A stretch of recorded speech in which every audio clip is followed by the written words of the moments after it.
Now that I've started the recording, now that we are going to wrap our conversation about me punting children. One of your players' children. Somewhere in the stratosphere.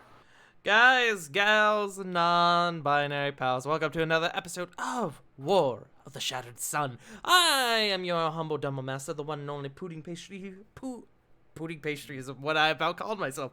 Farting Tart, joined by my elaborate crew of I don't know, Mary Madsons or something. I didn't have a thing. You need to start writing these down beforehand. I should start writing these down beforehand. They're getting worse and worse. Facetious fuck-ups. True. Kind of like that. But Punk had it ready to go. Let's go. But we got the Punk Yard Dogs, the CGs, the JFrost 747s, and the Wicked River 97s. Joe's coming later. Kilo. Yes, we are missing Joe Hell and Sarah yeah. at the moment. They are just running late. We are going to be starting without them, and they will be here. But how's everybody doing? Y'all ready to roll some bones? I know Punk's excited. Yeah. I know Punk's excited because this is one of the fucking things we've been talking about like all week. Just like in random conversations, just be like, You'll "Dude, just drop it again. You're like, yeah, I can't wait for Sunday. Yes, now-" I am too, but the fact that you're really excited makes me a bit nervous as my DM. It's fun being roommates with your DM. Smilers. And nothing can go wrong. You have my Could permission go to wrong, obliterate could him, go Punk. wrong. Hopefully nothing will go wrong or else I'll kill you, Tart. Maybe I'll kick Rovan in the shins again. Back now that we're back in Haven. True. Wait, what did I do? We'll find out. Exist. That being said, y'all want to do test rolls? Damn. Yeah. Also, Absolutely. can I have somebody do me a favor really quick? I need to check something, a little bit of troubleshooting. Can somebody activate literally like any spell or ability on their sheet?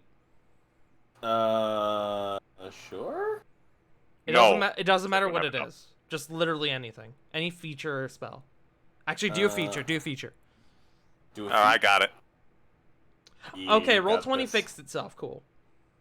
Yay. The other day when we were playing fucking like features on sheets would come up as completely blank, and we found out it was something to do with dark mode. Dark mode, it would like it would have the white text, but it would also have a white backdrop, so you couldn't fucking see it.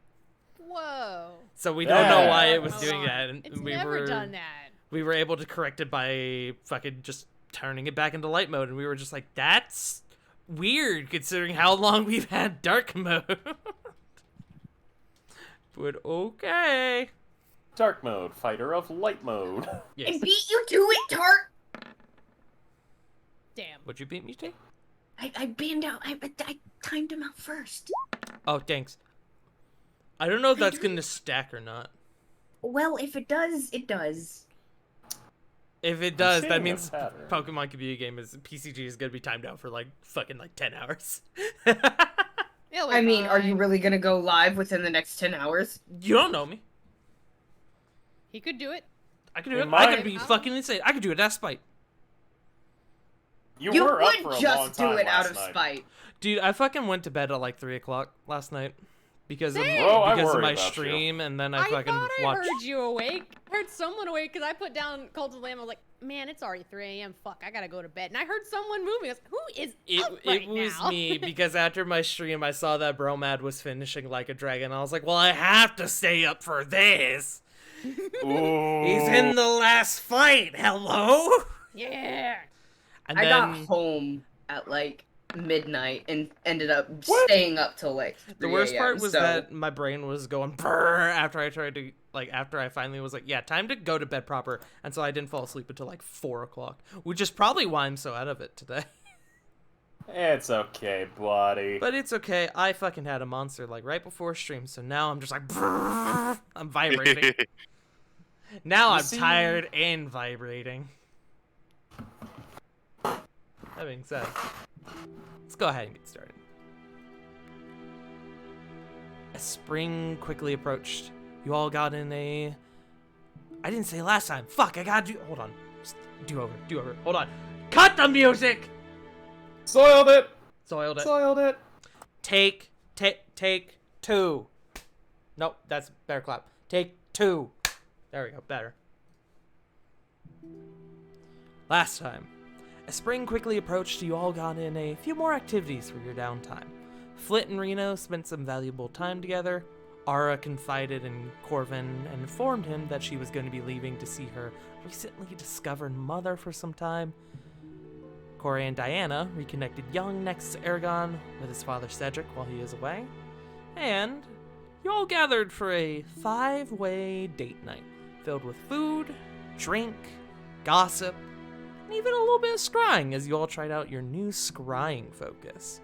The next day, following the peace of the previous night, there's a frantic knock at Corey's door. 2 familiar faces. Taneri Waterskip and Nithis from Haven's Lunar Assembly. Seemingly shaken from something, they have come seeking your group for aid. And that is where we pick back up. Corey, my very first question. You and Diana have brought Nithis and Taneri, and tea is being handed out, and you have brought them to an area that is a bit more appropriate for proper discussion. And you have never seen this little composure from your dear friend Taneri before. She is literally shaking. My first question: whatever conversation you are about to have, whatever report they have to give you, are you going to do it now, or are you going to inform the rest of your group as to what's happening so you all can gather and have this conversation together?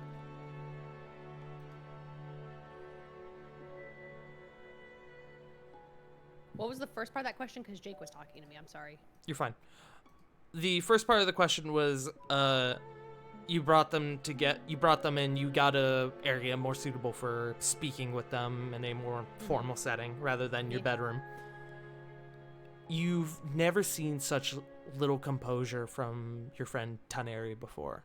She's physically shaking from something. Whatever conversation you are about to have, whatever report they have to give you, are you going to do it now, or are you going to inform the rest of your group so you can all gather and have this conversation together? I'm gonna go for the group. Okay. Because seeing Tauntaun scared, she's big worried. Yes, absolutely. Okay.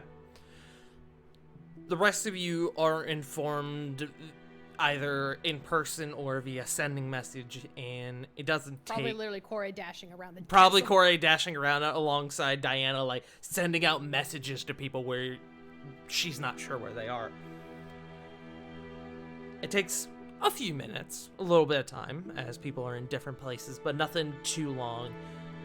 Nithis and Taneri are given a bit of time during this process to sort of come in, take a breath, have some tea, but eventually, you all are brought together. Your group, except I believe Lily is familiar with Taneri.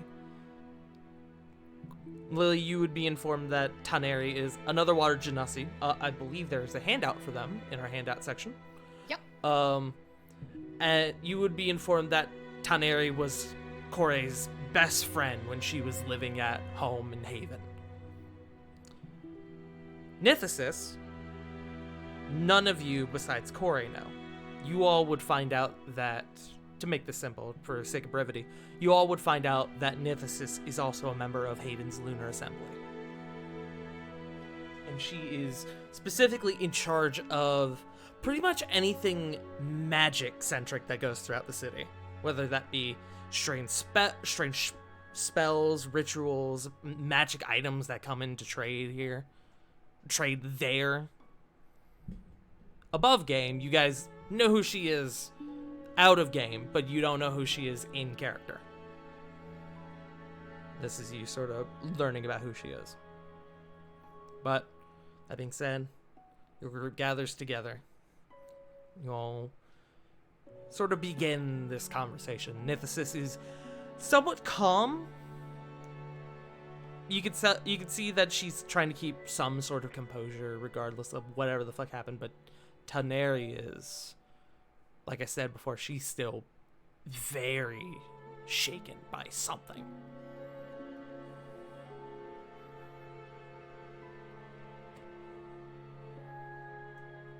So we're all here now.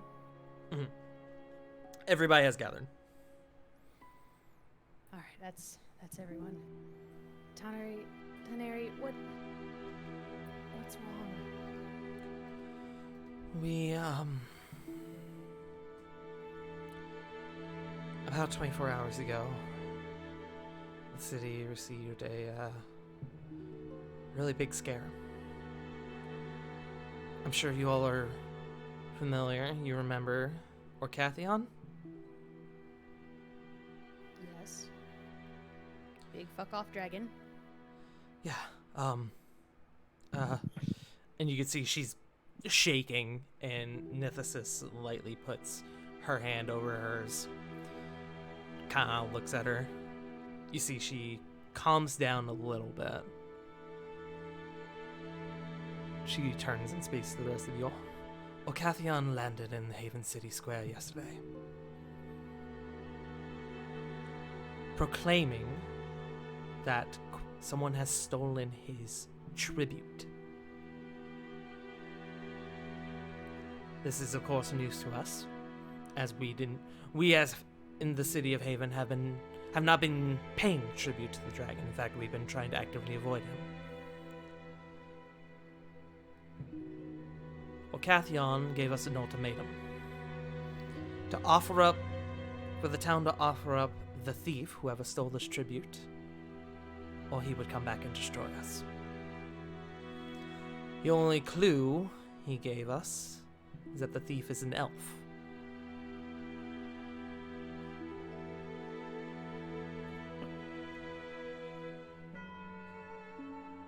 I see.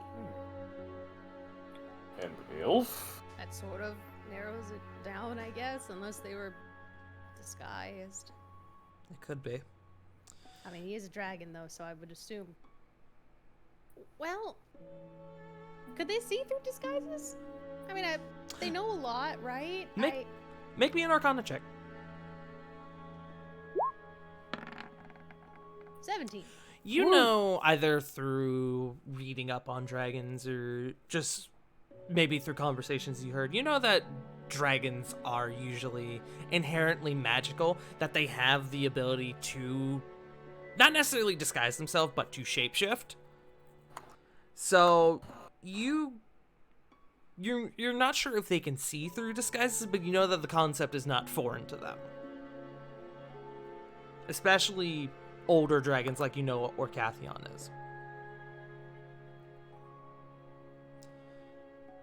So knowing that, what would she... Sorry, I can't make heads or tails of that. I guess that's the point of the Arcana check, but... It's me essentially telling you that... Well, now I want to meet him eventually. She's gonna look at me like, are you sure it was an elf? Smilers. Anyway, continue. Nithis looks to your group again. And unfortunately, there's more that we came to discover after this event. As you can imagine, council was brought together. The Lunar Choir, I guess I should specify, we have now undergone, for PR reasons, as far as I can tell, we underwent a sort of name change. We are now the Lunar Choir. You can see there's a very hint, or a very strong sense of forced enthusiasm in her tone. Why? That's lame. I agree. Whose idea was it? Can I know? I know this is serious, but I gotta know. That would have been Speaker Cloudfang. Corey, you remember Sadon Cloudfang is the head of religious affairs within the city. And we get a spelling on that too. Yes. Put that right here. Also give you spelling on Nithis. Oh, it's close. I thought it would be Aedon.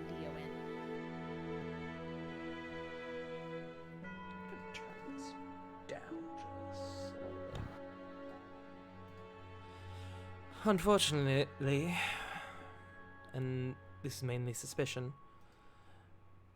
someone within the choir has aligned themselves with the dragon. We aren't sure who.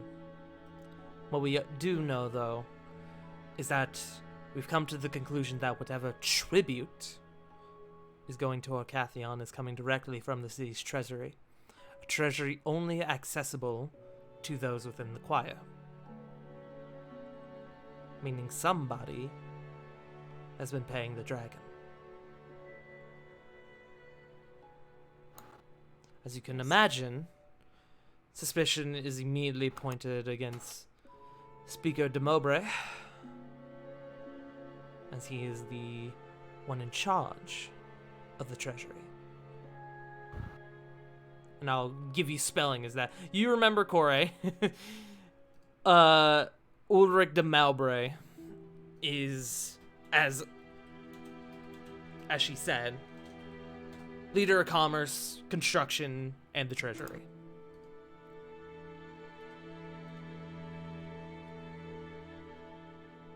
Leader of the treasury and what? Sorry? Commerce, trade, construction. He has the highest influence on the treasury.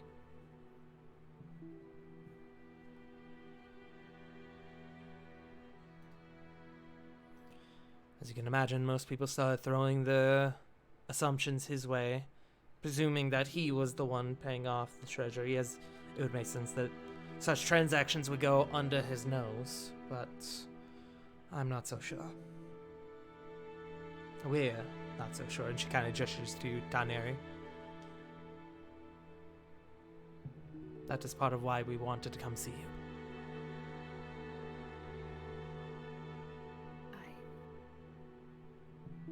I mean, we can go and investigate if anything else. Also, I Try and- realized I spelled her name wrong. Ignore me. Hold on 1 second. I spelled her name wrong. Apologies.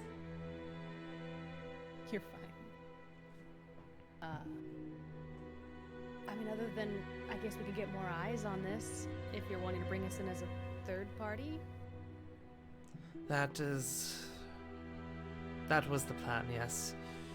We need somebody outside of Haven's walls to come in as a sort of representative of the council and determine who the thief is, who is in allegiance with the dragon, and, well, likely handle the dragon itself. She cracks her knuckles, and you want punishment for this person too, right? Very much so, yes. This is a very You serious got it. matter. And, considering your previous... well...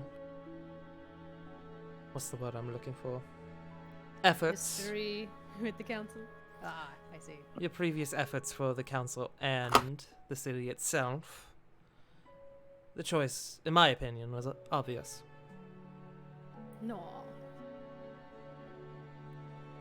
And of course, your friends are welcome as well. Yes. She looks around to all of them. So, how soon can we head out, you think? If you all want to come, that is. I realize that now. Well, of course. I have something I'd like to take care of before we go, but it shouldn't be too long. If you need to handle any business, please feel free. I have a few more things regarding this matter that I wanted to discuss as well before we head into the city. Potentially fight big dragon, find thieving elf, potentially have rematch with monk. I literally see no downside to this. Sign me in. You're gonna lose again. But I will win one day.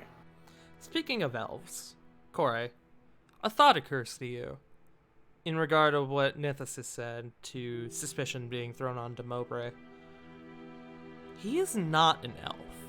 You remember him being a human.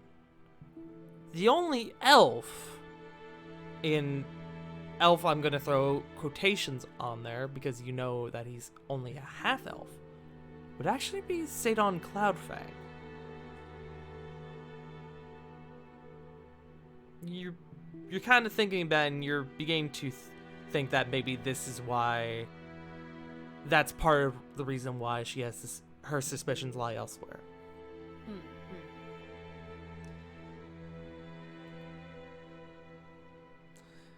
In truth, and you see she kind of brushes her hair back a little bit. You can see her hair is kind of like a milky white sort of color, and her horns kind of like twist upwards as they go up. They're like a darker, not quite black, but very close to it. Yeah. In truth, I believe the High Speaker, Kilasu Rao, isn't the one in allegiance with the dragon. Corey, you're very familiar with that name. Yep. Wait, did she say she thinks he is or isn't? Is.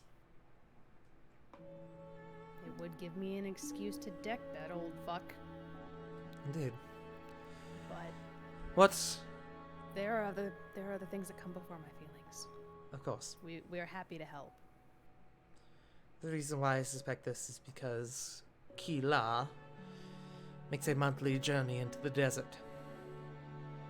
My thinking is that this is the time where he likely offers the dragon tribute.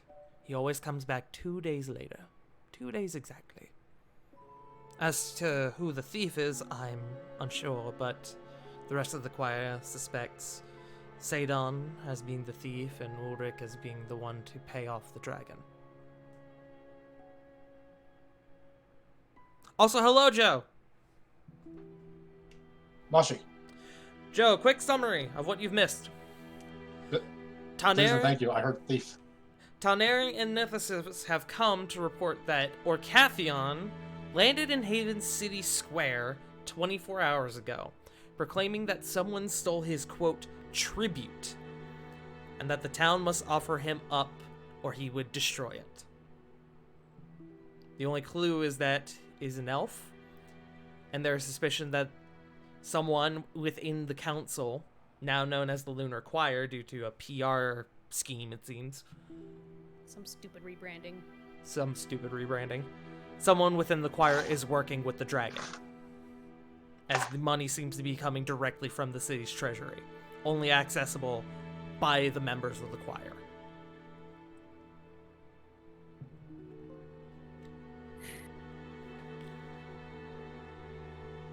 Good to know. Sorry, I'm also making sure I have all this down. Yeah, don't worry.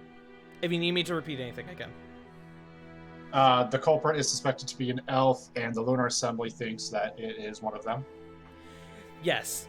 Orcathion claimed that the thief is an elf, and the choir thinks that someone is working in allegiance with the dragon, paying the dragon for whatever reason, and they also think someone else in the choir found out. It's implied that they think someone else in the choir found out and stole the tribute. Why? Okay. No fucking clue. The current prime suspects are, for the one paying the tribute, Ulrich de Mowbray, who is in the game chat, who is the leader of commerce and head of the treasury. Sorry about that. Oh, good. And the prime suspect at the moment for whoever the thief is, is Sadon Cloudfang, who is a half-elf and is in charge of religious affairs.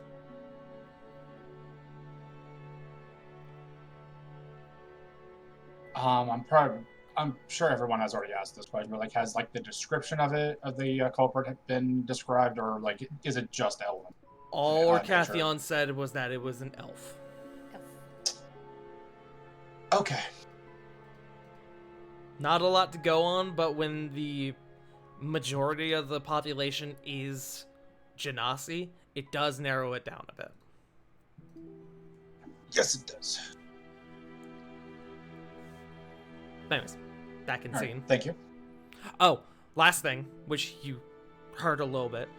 Nithis suspects that the council's high speaker, Keela Surao, and I just realized I never gave spelling for that. Please do and thank you. Keela Surao. She thinks that he is the one in allegiance with the dragon, stating that he makes a monthly journey into the desert, and that he always comes back exactly 2 days later. She thinks that this is him going out into the desert to pay the dragon's tribute. Is Keela elven in nature? Because like that last name looks familiar. The last name you are familiar with. You know that Rao is the one who banished Kore. Yeah, is he elven or is he Genasi? He's Nope, Fire Genasi.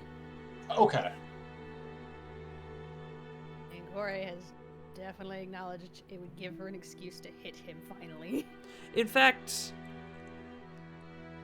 anyone who wants to, go ahead and make me a history check. Everyone except Lily, because I'll say Lily wasn't there for this. Sorry, Lily.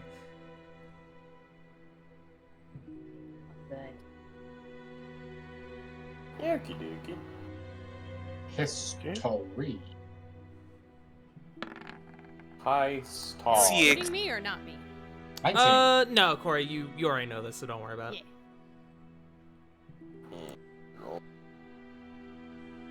History. Nice. 22! Corvin and Rovan, you both know that when in reference to the individual who banished Kore, Rao, it was just Rao. When addressed now, when addressing the council's high speaker, it's Keela Surao, and you know that Rao, the Rao you all met, everyone except Lily, the one you met, is not the council's high speaker. He's just an old man who sits at home and is basically retired now. Weird. So is Rao more of like a title then? Above game, Rao is the family name. Okay. So, wait. This is not old Rao, this is another Rao? Is Yes? Oh, right. Is this Apologies. yeah, is this one? I Is it forgot. related to something? I forgot not all of you are familiar with the inner workings of the choir. Corey, I know that you are. That's where my confusion came into play. Keela Surao is of the Rao you met. It is his son. Long time ago, Keela, after some incident with his father, following some incident with his father, once he came of age, left the city. Went off, we can presume, to some big school up north or some city. Came back 20 years later, once Rao stepped down from his position.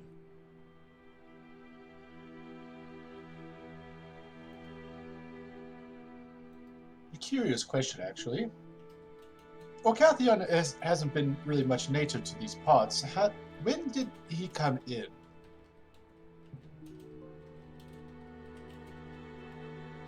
Sorry, repeat that one more time? I was answering a question.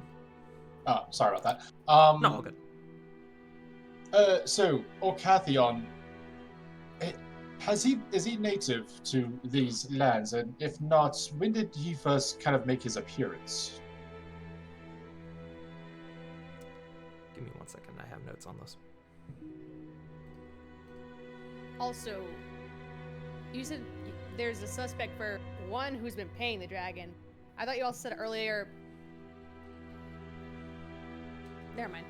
There are So we currently think two. one paid and another person's in line with the dragon? There are currently two offenders. One who's been Okay. paying the dragon, and one who stole the tribute from whoever was paying the dragon. Okay, so we think. Oh, okay. Wait, so do we suspect Ulrich for taking it?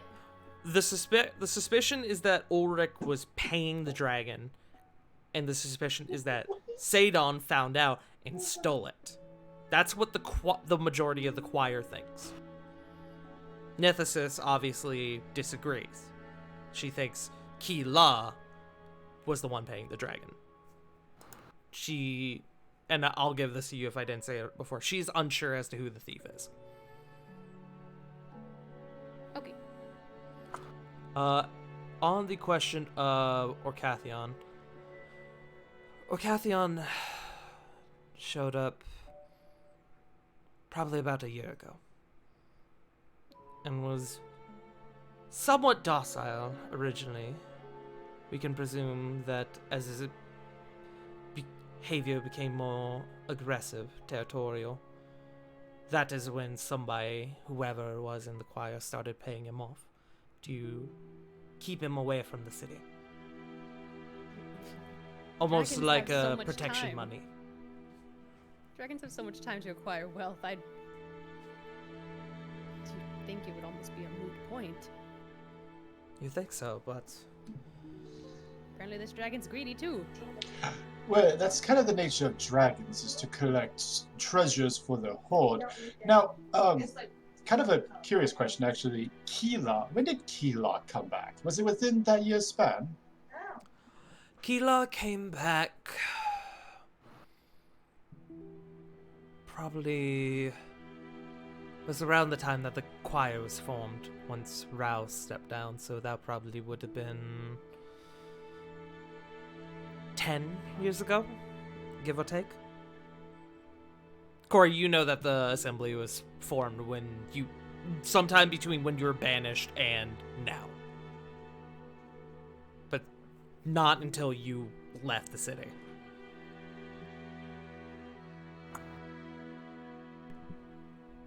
Corey just shrugs. I was gone during that time.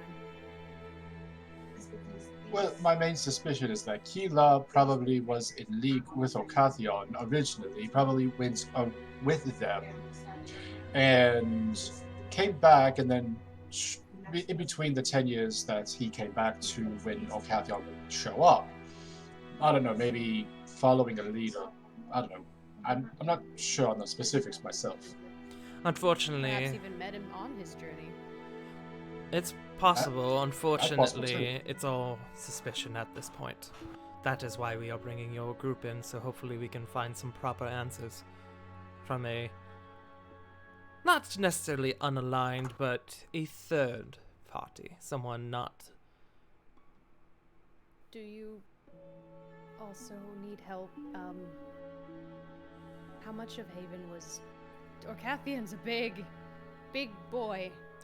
Thankfully, no one was injured. There was a bit, the plaza got wrecked a little bit, but it was nothing that can't be repaired. And frankly, the damage was actually quite minimal.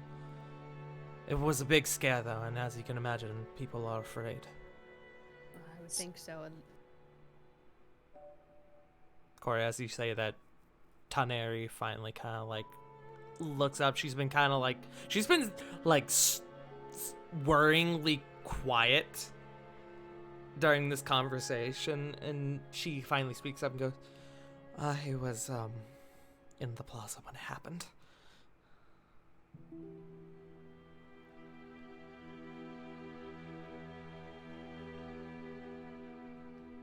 Taneri said that? Yes.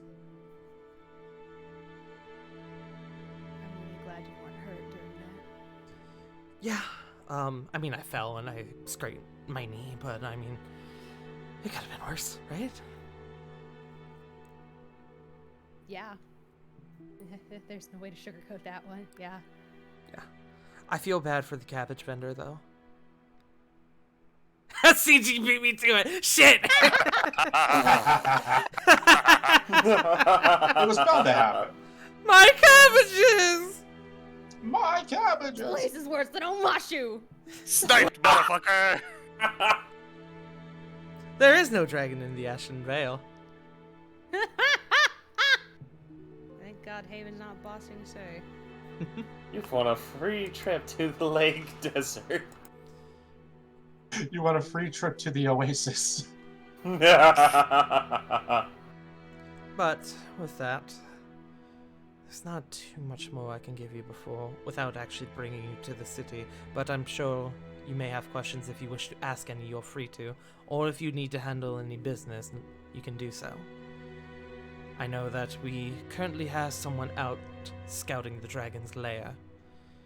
They won't be back for probably about another day. That was the first course of action we took. Well, I know I have to speak with someone before we leave. I don't think I'll be too long, though. Kind of talking to the rest of the group. Okay. It's all hands on deck, so take your time. And Lily, would- don't worry about trying to maintain means of transportation. I have you covered. Oh, well, thank you. She gives a light smile. Nithis is a bit older, a bit of a slightly serious demeanor, but her smile carries a certain grace to it that oddly kind of lightens up the room a bit.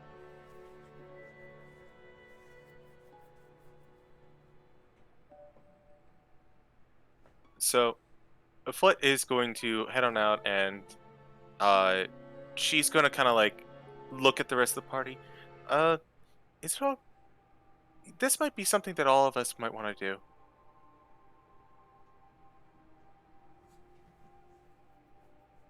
I'm listening.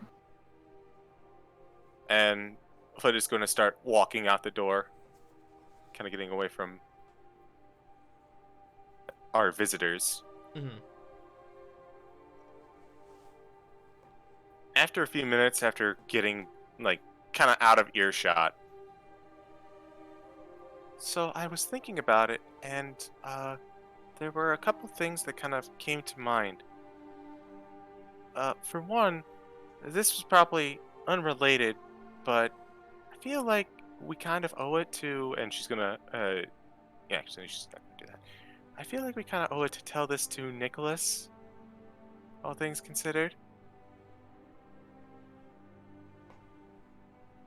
You have point considering history between Nicholas and Orcathian. That's what I'm thinking.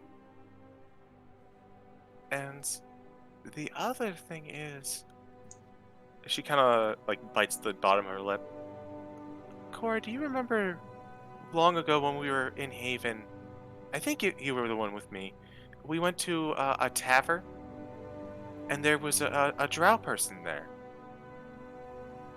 Mm-hmm.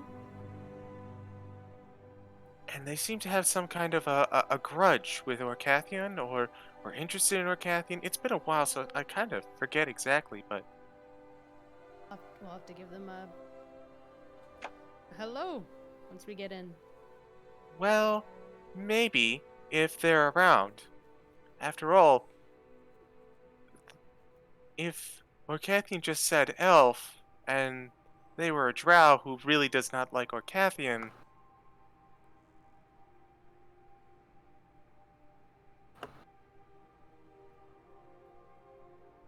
Above game, is there like a drow hates elf or something that I don't know about? Drow No, are a variation of elf. Yeah. Mm-hmm. In terms Thank of Thank elves, you, there are because I did not know that. yes. In terms of elves, there are a large variety of elves.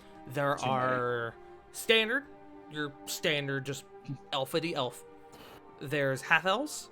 There's wood elves. There's Eldrin, which your friend Corvin is. There's high elves. There's drow. There's pallid elves, which I'm gonna be honest, I don't really fuck with all that much.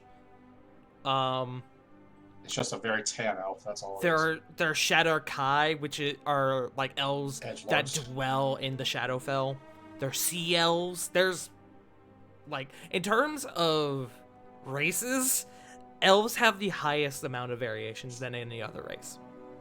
There's I about see, as many. so, though it narrows it down because of Haven, it does not narrow it down very fucking much. There's still a lot to go from that, but it's a start. Finally found the stuff on the drow guy. Well, they might be on What the list for, fuck is an astral elf? Sorry. Space elves. Sorry. Because that Space needs to elves. fucking happen.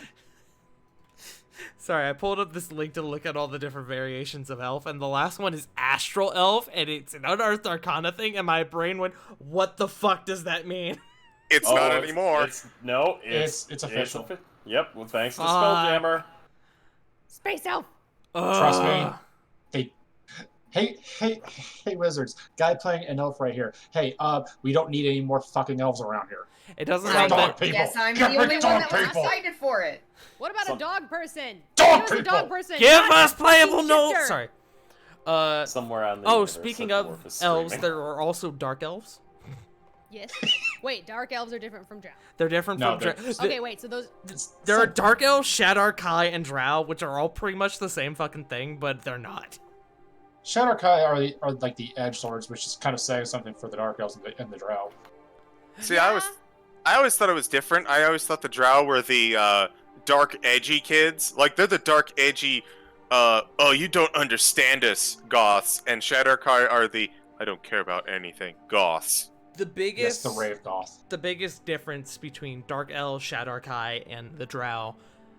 Dark Elves are originally from the Material Plane. Which I guess technically they all are. Well, I said the Shadar Kai, whatever. Dark Elves are originally from the surface. Drow originate from the Underdark. And Shadar Kai originate from the Shadowfell. Yep.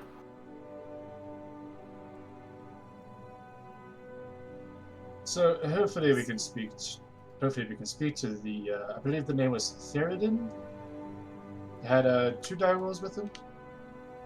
That's the one. Yeah, hopefully we can speak to him, especially. I believe it was you who mentioned that he had a familiar scent to him. I still don't know what exactly that meant.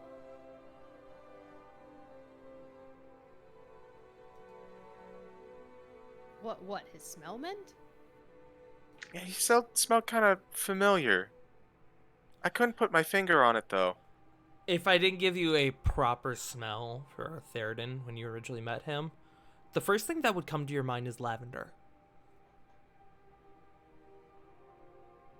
In fact, Flint, make me history check disadvantage, as it's been a while. It's been a while. Wow. 12. Not That's horrible. That's not terrible. The initial smell you get when you think of Theridin for when you first met him was lavender. You don't know where from. You can't quite put it together. It's almost like it's on the tip of your tongue. You know you had that same smell of lavender in your sort of senses before.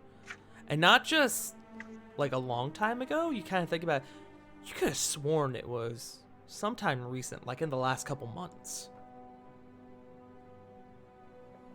Lavender. Couple months. Drow. I don't think I can put it together just on that alone. Someone who smelled like lavender.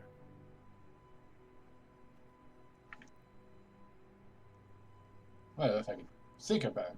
I mean, thinking practically speaking, lavender is a nice insect repellent, and, well, drow do have a tendency to attract spiders, so maybe avoiding a former coven? I don't know. I'm gonna think on this a little bit more. Does someone want to go get, or to at least talk to Nicholas? Sure. Okay. Above game, before you guys start separating and talking to other individuals in the castle, does anyone have any other questions for Nithis and Taneri? Nah.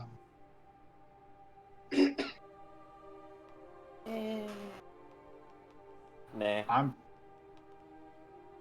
okay. So I'm just backtracking.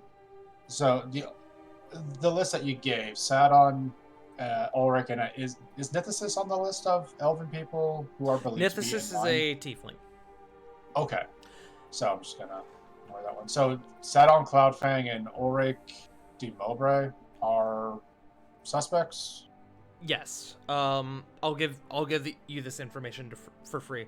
Ulrich is, like I said, in charge of the treasury as well as commerce, trade, etc. He's a human. Sadon Cloudfang is a half-elf who is in charge of religious affairs. He's also Okay. the only elf on the Lunar Choir.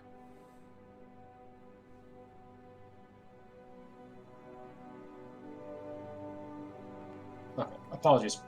All good. All good. for that. If anyone has questions for me, now is also a good time to ask them.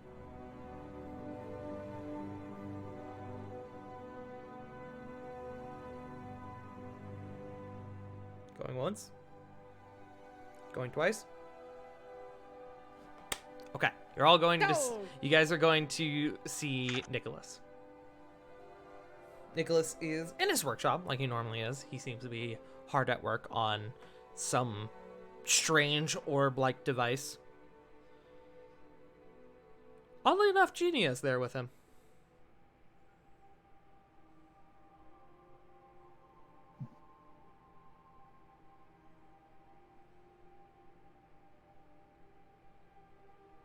Just knock on the door.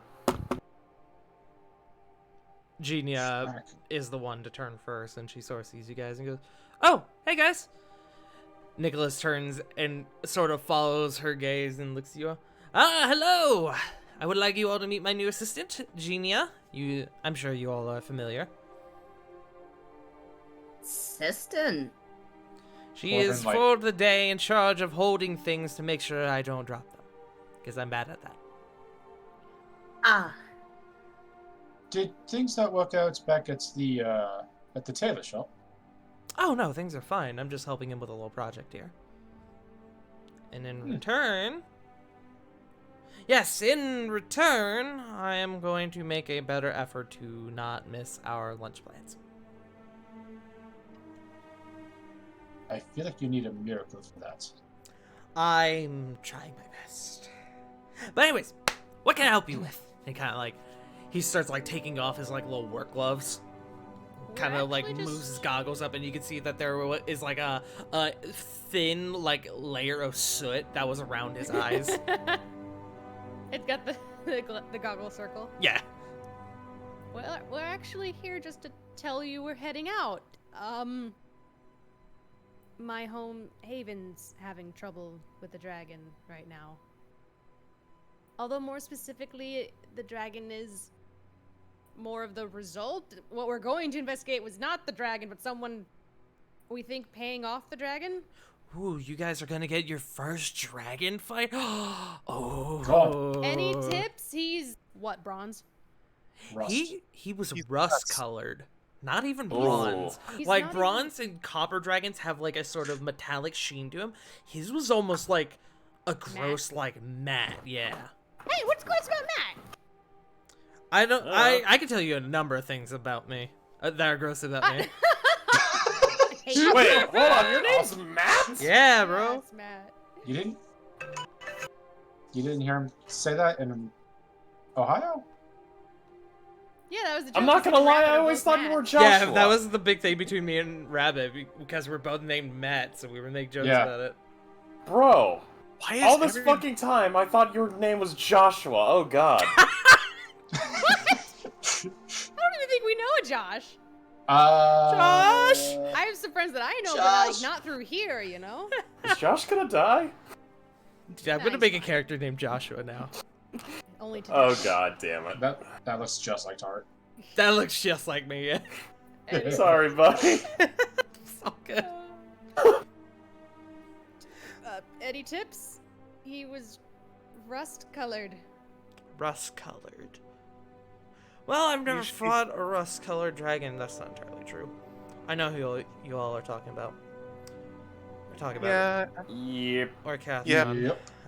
it's that one. Yeah. Uh-huh. In terms of rust dragons. Actually, I need to make a roll for him. Hold on. I need to make a roll and check my notes. Actually, okay, yeah. Oh So boy. Yep. Orcathion were a dog, would he be Bork Cathion? God fucking damn. Like all No this time, I inspiration just for thought, that one. Fuck off. No, I still have mine. Don't worry. Good. You may need it.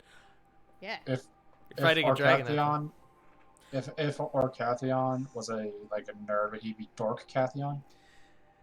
Well, from the description you gave me, he's an older dragon, yeah? Yes, ancient. Ancient? Oh, Ancient. He says with a very deadly serious face. I thought he was just old. That's even more concerning. Ancient dragons are usually at their most powerful. Yep. So I would be very careful, especially if you have to fight him within his lair. Normally, if he's I don't think rust-colored, he's from Haven. he likely has probably a fire breath weapon of some sort. That's usually the case with dragons of that sort of coloration, copper, bronze. Actually, I might be wrong about that. Hold on. Dragons 5e. Above game, this isn't a tart fuck up. Dragon. Bronze. Nope, bronze has lightning breath. Never mind. Zippity zap. Copper has acid breath. Fuck. Yay! If he's Oh, close no. to a copper dragon, it will be acid breath. If he's close to a bronze dragon, it will be lightning. Brass, that's fire. Red is fire. Gold, I believe, is also fire. So expect a lot of bad things. So there's nothing that you know about what kind of, what kind of breath weapon it would have. Just expect No, bad, huh? There's It's too late to research. you can see he kind of gets lost in his thoughts for a second. Nicholas. Yes. So, for a little more context, part of the issue with with Orcathian is he said that he was being offered tribute and then someone stopped giving tribute. Do you happen to know what this tribute might be? Well, someone stole it. Probably gold or jewels or something. Perhaps maybe even magical items. Something valuable, obviously. Or if, on the odd occasion, it could be blood offering, sacrificing people or cattle for food. So we have to talk to the dragon too. So, To can I figure out insight? What it was. Can I insight him real quick? Yeah, sure. What are you trying to insight? When he talks about his tribute, I'm wondering how much he is thinking back to his own tribute. Roll an insight check.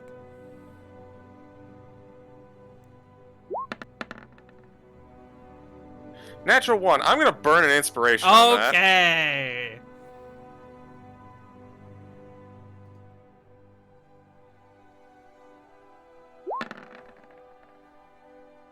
17. Nicholas has usually a demeanor of certainty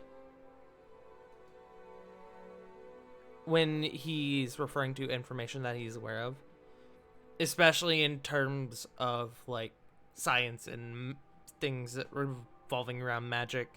He's very matter of fact, and he a lot of times will tell you when, you know, he's not so sure on a thing.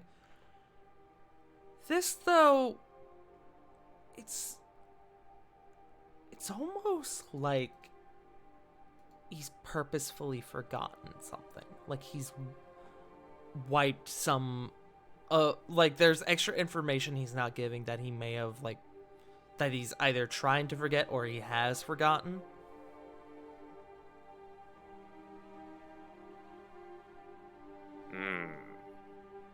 Not entirely sure what it means, but it is, his demeanor is definitely different during this conversation than what you're used to. You think it may have been a person? Just anyone? You said even a cow?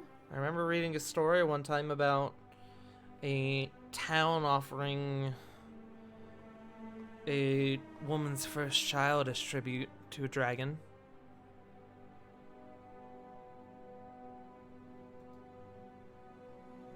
Corey looks over at the group. Well... Don't look at me. I am not having kids anytime soon. No, I'm thinking that guys- puts Rao even more in the spotlight as his son was involved. I will help you guys a little bit. You guys, Nithis did tell you guys that money was disappearing from the treasury. Okay. Good to know. And that with that, along with Kila's monthly venture into the desert, she's thinking that Kila is taking money from the treasury and taking it to Orcathia. That's why the suspicion is on someone in the assembly, because only the assembly has access to the treasury. Gotcha. Okay, thank I you. hope that helps a bit. Helps clear things It up a does. bit. I just don't want you guys thinking like, somebody sacrificed a child to Orcathion. No, Wait. we're more wondering like, oh, why did someone steal it? Why did someone suddenly take it? Well, if the tribute happened to be a person, Rao might have fucked up. Don't take my son! I was just making a bit, if I'm being completely honest. It's fine. But yes, the implication seems to be that it's money going to the dragon. Gold from the treasury. Alright, well. Looks like we'll have to talk to Kiva then. Else. Yeah. I guess that might be the next step. You guys okay? I see a puzzle in front of me, and I cannot wait to unravel it. The He thing says with, about like, a very dragons, coarse though, smile. thing about dragons that I can't express enough, they are incredibly dangerous, fearsome creatures. However, there's only one of them. Work together as a group, and I'm sure you'll come out on top. That's the biggest pieces of advice I could get. You guys are a team, and there's only one Dogpile. of him. Got it. Well, not what I was going to say, but hey, whatever works for you. And he kind of gives like finger guns. You hear Yeah, Genia once finally again- like, Nicholas, can I put this down now? And you see Genia has like this big like box full of tools that she started holding. Oh yes, please. I thought you already did. No, I was just kind of waiting. I didn't know how long this conversation was gonna take. She like finally slowly like sets it down on the desk. She lifts her goggles too, and she also has like a layer of soot. Lily giggles. That's all she does. Kind of sticks her tongue out at you. Well, guess we're heading out soon. Sorry, actually. Lily, I saw your thing light up. Lily was just gonna make a comment towards Genia, just looks at her. With the look, love, you know what I'm gonna say, but I'm not gonna say it. Wait. I wish you guys luck. I think Reno mentioned something about being on the crest of a discovery. On the precipice, I think is the word he used. So, who knows? We might have some news for you when you guys come back. But be safe. Really, be Try. safe. We will They- definitely try. Take my advice instead, but in stride, but don't forget that it is a fucking dragon. Stay 100 feet away from it at all times and be wary of the mouth. Gotcha. 60-foot breath cone. 200 feet. Got it. Hey, I have one of those. Not the breath part, but a 60-foot cone. Like, Looks at There's a Sheik. potion that does that too. Flip pulls out a giant, like, plastic traffic cone from her robe. I was gonna. How do you hear me now? Whoa. I was thinking ice cream cone for some reason. Bonk him True. with a waffle cone. Waffle cone. Dude, we have waffle cones the other day. Anyways. I mean, I am a Eddie. cold-blooded creature. If I were to eat all of the ice cream in a 60-foot waffle cone, I would die. True. I would also die, but I would enjoy my way out. Don't forget died as National I Waffle lived. Cones in 3 days. I don't know why that made me think of the Russian Badger bit. If you were to eat 10,000 bananas in 10 minutes, you would die from radiation poisoning. Oh, yes, the radiation would kill you. me. Yeah, I wouldn't be the 10,000 fucking bananas. Anyways, Oh. So, Nick, if anyone asks where we've gone, point them towards Haven. I'll So if we make sure the rest of the garden pick is. up a body, I hope not. You know what? Actually, before you guys go, I did a little bit. Figured you guys were gonna probably be getting into bigger fights, so I did prep a little something for you guys that I was gonna give you later, but this will work now. And he pulls out almost like a milk crate sort of thing of large healing potions. Ooh. Ooh. Everyone, Nice. go ahead and add a superior healing potion to your inventory. Fucking what? Now, it's not a supreme, but a superior It's is not pretty supreme, but superior is good. Superior is 8d4 plus 8. It's pretty supreme though. Thank quite. you. You're welcome. Thank you, Nick. Thank you. Where's I my think reference? I've actually got one of Supreme Healing. Holy shit. Oh, Do you? shit. I don't remember dishing that out at any point. I don't know where it came from then. It just says Potion of Supreme Healing. All right, I'm not gonna argue with your inventory. I She's think it also- actually. Roll of Mass Cure Wounds. That I I think do I actually remember. know where that was. I think we picked that up in Drakenheim. That sounds Basically, about I've right. got because That's I also have right. 2 greater healing potions I've been holding on to. Well, now you got superior to go on have top of it that. Hey, all. man, never be afraid to hold on to your potions because they could come in hand at any fucking moment. I've been Oh, You're my literally God. sitting on a 401k nest egg. That is a Mine. free revive for someone who is unconscious, for someone who's rolling death saves. You said it was superior, right? Superior. Okay.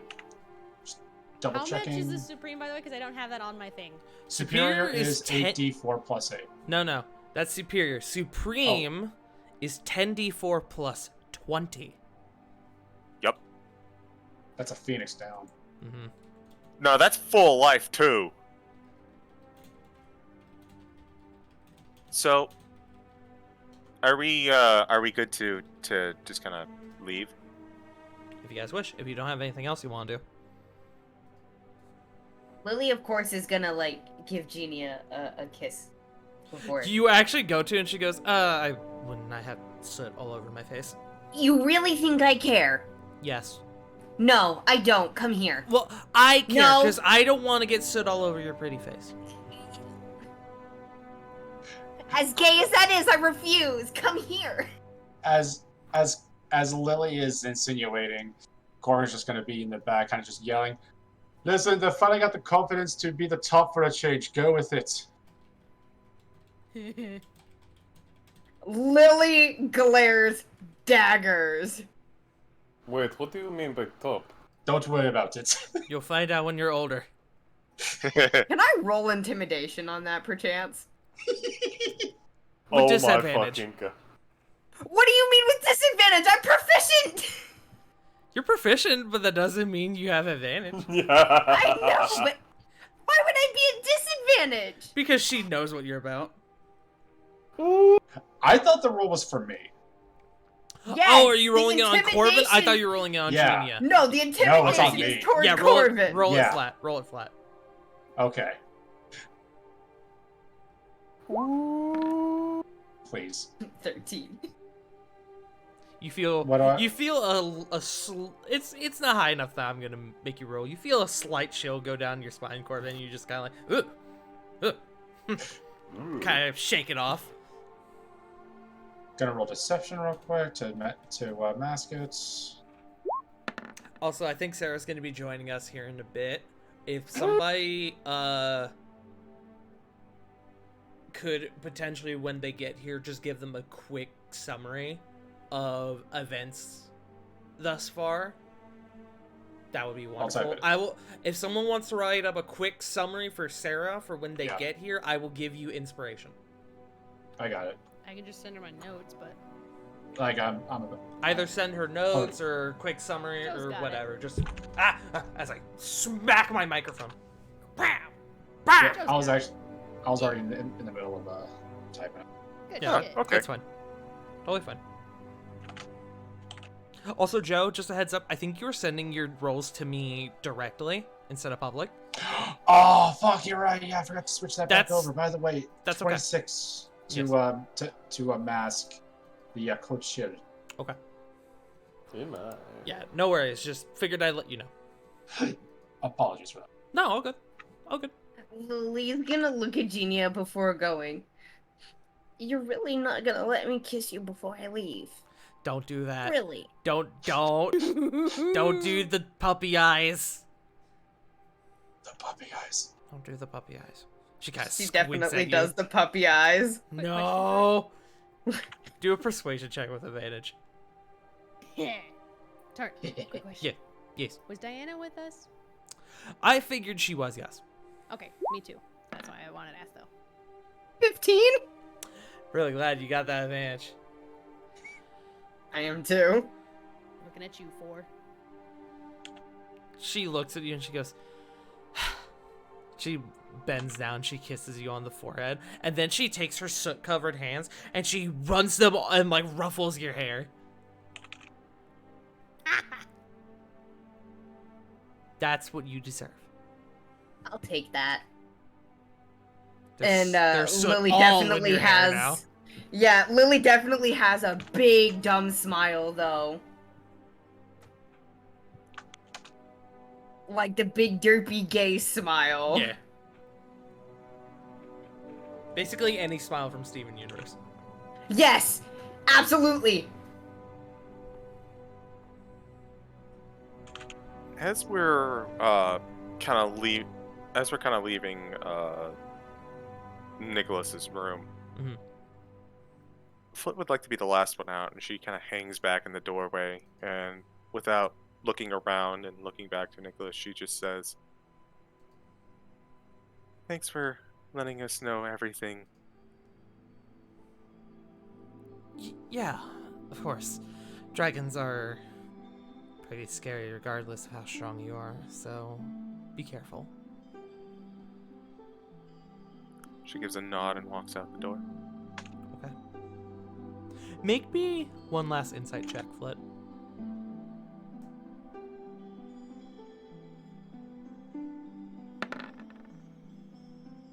"15? He seems worried, but not about you guys. With a 15, that is all you got.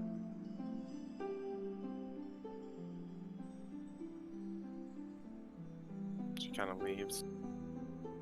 Thinking back to that night on the town that they were all together and what he shared. Mm-hmm.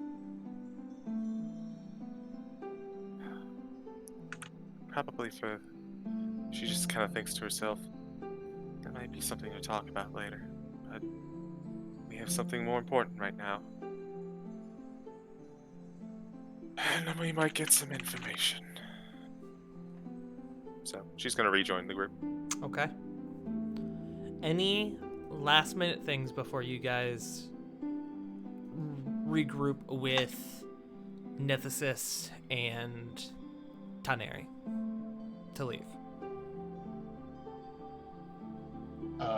Silly question. Sure. Did Corbin already send Aura to Mistra? Yes, it didn't happen on screen, unfortunately. But Yeah. this morning before you guys all met up with whatever the fuck was happening, you actually, while you were taking Ara to Mistra, got a message from Diana saying like, hey, shit's going down, we need everybody here. Okay. I was just mostly keeping track of spell slots. Yes, absolutely. I did see the thing Right. you wanted to do. You took her to Mistra, you said your goodbyes, and then you used your boon from Corladora to bamf to Navilis, and then bamf back to the material plane. Yeah, because Corbin would definitely offer to teleport everyone back to Haven. Here's the thing, though. You don't have to. We'll get to that. Before we continue, Corey. First of all, I see the thing you sent me, so I will make note of that. Diana sort of stops you as you guys are kind of walking back. Hey, I guess I figured I'd ask. Do you want me to go with you guys? I know I have duties here, but I mean, this is a big deal, and it's your home, and it's a fucking dragon. I'd feel pretty shitty if I didn't go to help you guys. The decision is yours, of course, because I know you worry about my safety, but I mean, I worry about yours as well. The dragon is our intended target, quote unquote, you know? Look, Looking more towards others. I mean, it's within the realm of possibilities. look. You know that I am a life cleric. And if you guys are dealing with a dragon, you're gonna want your pocket healer. You're more to me than that, though, and it feels wrong to have you party for it. Then hear me out. I'm going to kick your ass if you don't let me go. Well, when you put it like that. Because you can't give me the excuse of looking out for my safety while you leave to go fight a dragon. That is... We're not trying to fight him, I don't think. You're probably gonna end up fighting this dragon, Corey. I've seen how the way your group does negotiations. Okay, well, to be honest though, we fail at negotiations. We do not provoke. And if you We just fail at failed to negotiations, you're gonna persuade. want your pocket healer. Sure, you can come with us, but you are absolutely not going with us into the heck of it. If we need something, we will come back. We will be able to get back to Haven. You alright? I will tell you what. You can come with, but you're not going let's- into battle. Let's Quote unquote. let's compromise. There are a few spell scrolls in the Akodea. I will go, and I will get one, so if things get bad, I can get at least us out. I would like to get everyone out, but if things get bad, I can at least get myself out, you out, whoever is able to get out. In exchange, I stick to you like glue. Fine. She gives you a smile. She holds your hands. I know you're really worried about me, about my safety, but you do need to remember that I am also pretty kick-ass. It's not that I think you're weak at all. It's the opposite. I don't know what I'd do without you. Honestly, I would... Well, after I finish murdering everyone in the room... I foresee a lot of anger should something happen. Nikore, if you're so busy looking out for me, who is going to be there to look out for you? I guess I should specify who better than me, more capable than me, is going to be looking out there for you. Remember, pocket healer. And she does like a little jazz hands, and you see I knew holy it. light like fizzle from her fingers. Oh, you show off. Yeah. You got me. I already said yes. I know, but I'm just trying to make you feel better. Well, I'll feel better if you manage to actually talk to the dragon first. At least try. She smiles and she gives you a hug.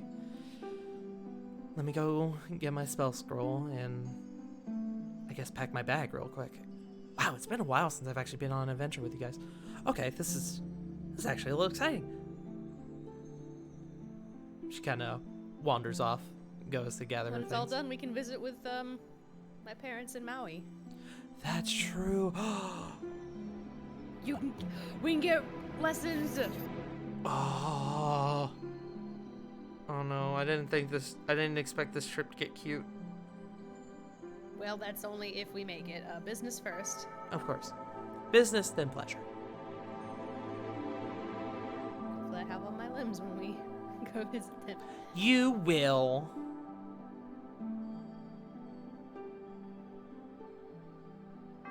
But, with that being said, you all gather your things and you meet back up alongside Diana with Nithysis and Taneri. Taneri seems to have calmed down somewhat, likely from having kind of gotten the guarantee that you guys are going to come and assist. She seems to be a bit more relaxed. Nithysis speaks up. All right, are you all ready? At that point, Corbin just kind of like fiddled with his chalk in between his fingers. Ready whenever everybody else is.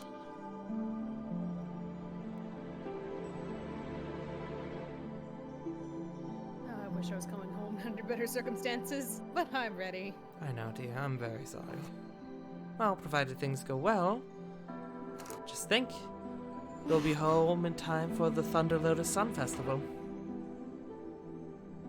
Very excited. She I'm gives sorry, you a, what now? a light smile. Oh, It's spring. It's unlike most places in the world. Haven has a tradition in rather than celebrating the new year around the time that winter comes, we instead do it when winter ends. We have a big spring festival called the Thunderlow Sun Festival. This is always marked by when these lovely, beautiful flowers known as thunder lotuses, when they bloom, they always bloom at the beginning of spring. It's a time of celebration and traditionally the coming of the new year for us in Haven. Interesting. It's the biggest celebration of the year.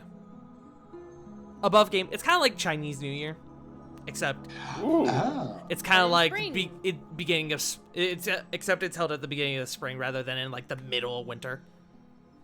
I almost picture it more like almost kind of like the Lantern Festival in Tangled, honestly. That's was thinking, actually like- more accurate. Good call, Corey. I was thinking like, yes, Spring Festival do that. Mm-hmm. What, like the Cherry Blossom Festival? Yeah, that's Thinking actually a more very festive. good one as well. Yeah, See, it's like y'all a are on it, combination y'all of the two, got it. probably. Yeah. Yeah. We're cultured. Look at me, I'm cultured. Hana's homemade Aeroctolites.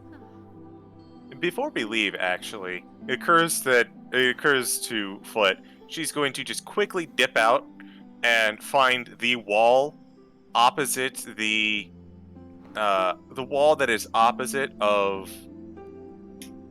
Well, actually, she's going to get two things. First of all, she's going to pick up her cactus pot, Okay.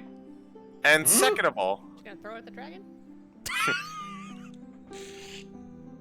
Ha! Sorry.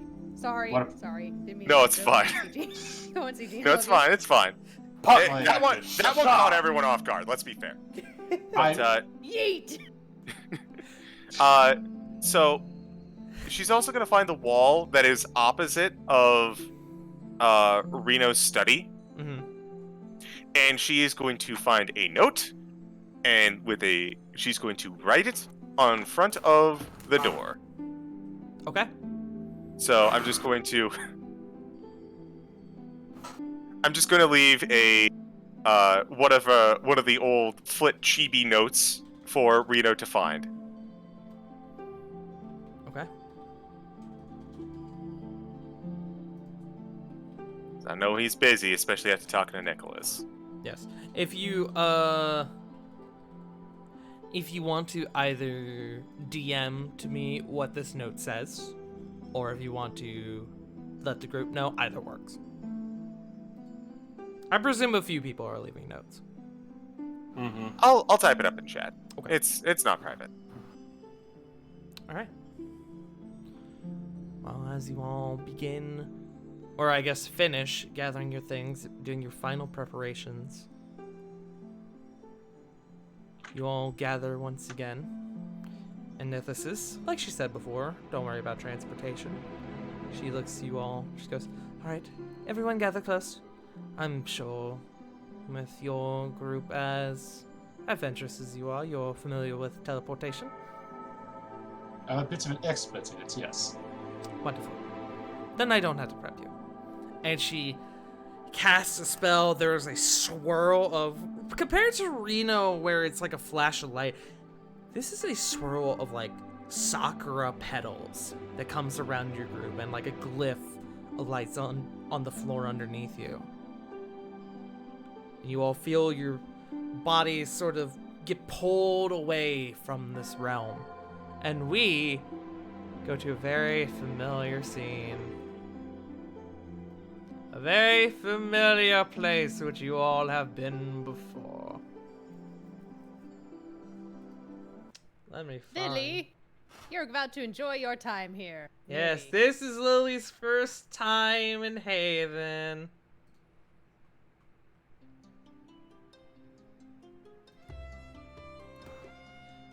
As this swirl of sakura petals emerges back within the beautiful city streets, sandstone buildings, hot sands, and a beautiful blue sky, bright sun. We find ourselves in the oasis town of Haven. The smell of fresh water in the air, very similar to like being in a beach city. The swirl of sakura petals comes down and begins to kind of give way to your forms. You all find yourselves in the city center. Corey, looking around, they weren't kidding when they said that the plaza got messed up a little bit. You can see that there are splintered and broken, like stone and bricks everywhere. A couple damaged, like vendor stalls. Like you can see some of them were made of like wood and cloth that have kind of either got torn down completely or were somewhat damaged. But no damage to like the buildings around the plaza, it seems. No, the dragon was graceful. Gracious. That's the word. I mean, There you go. it depends on your definition of the word graceful. Smile. He tried, it would seem, because he easily could have landed with his wings out and everything and crushed the whole damn place. True. Like, True. rah. Also, hi, Sarah. Hello, sir. Hello, Sarah. Hello. Did I come in at break? No, you did, Thought I had a however, good time. come in just after our transition. Oh, well that works. We are now in the city of Haven. So yeah, perfect timing. Smileys. That being said,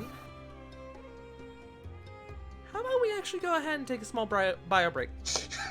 That does sound good.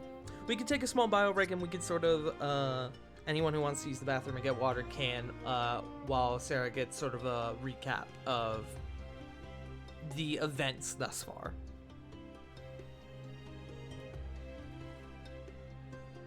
By someone other than me. I know Joe did send me a small one in the in-game chat. Okay, did he? Dope. Yep. Yes. That was about it outside of, hey, we're in Haven now. Well, to be fair, we can use this opportunity to field questions Sarah might have. Yes. Mhm. Also, Joe, go ahead and put mark down inspiration on your sheet. I'm gonna go use that. Yay. Do it.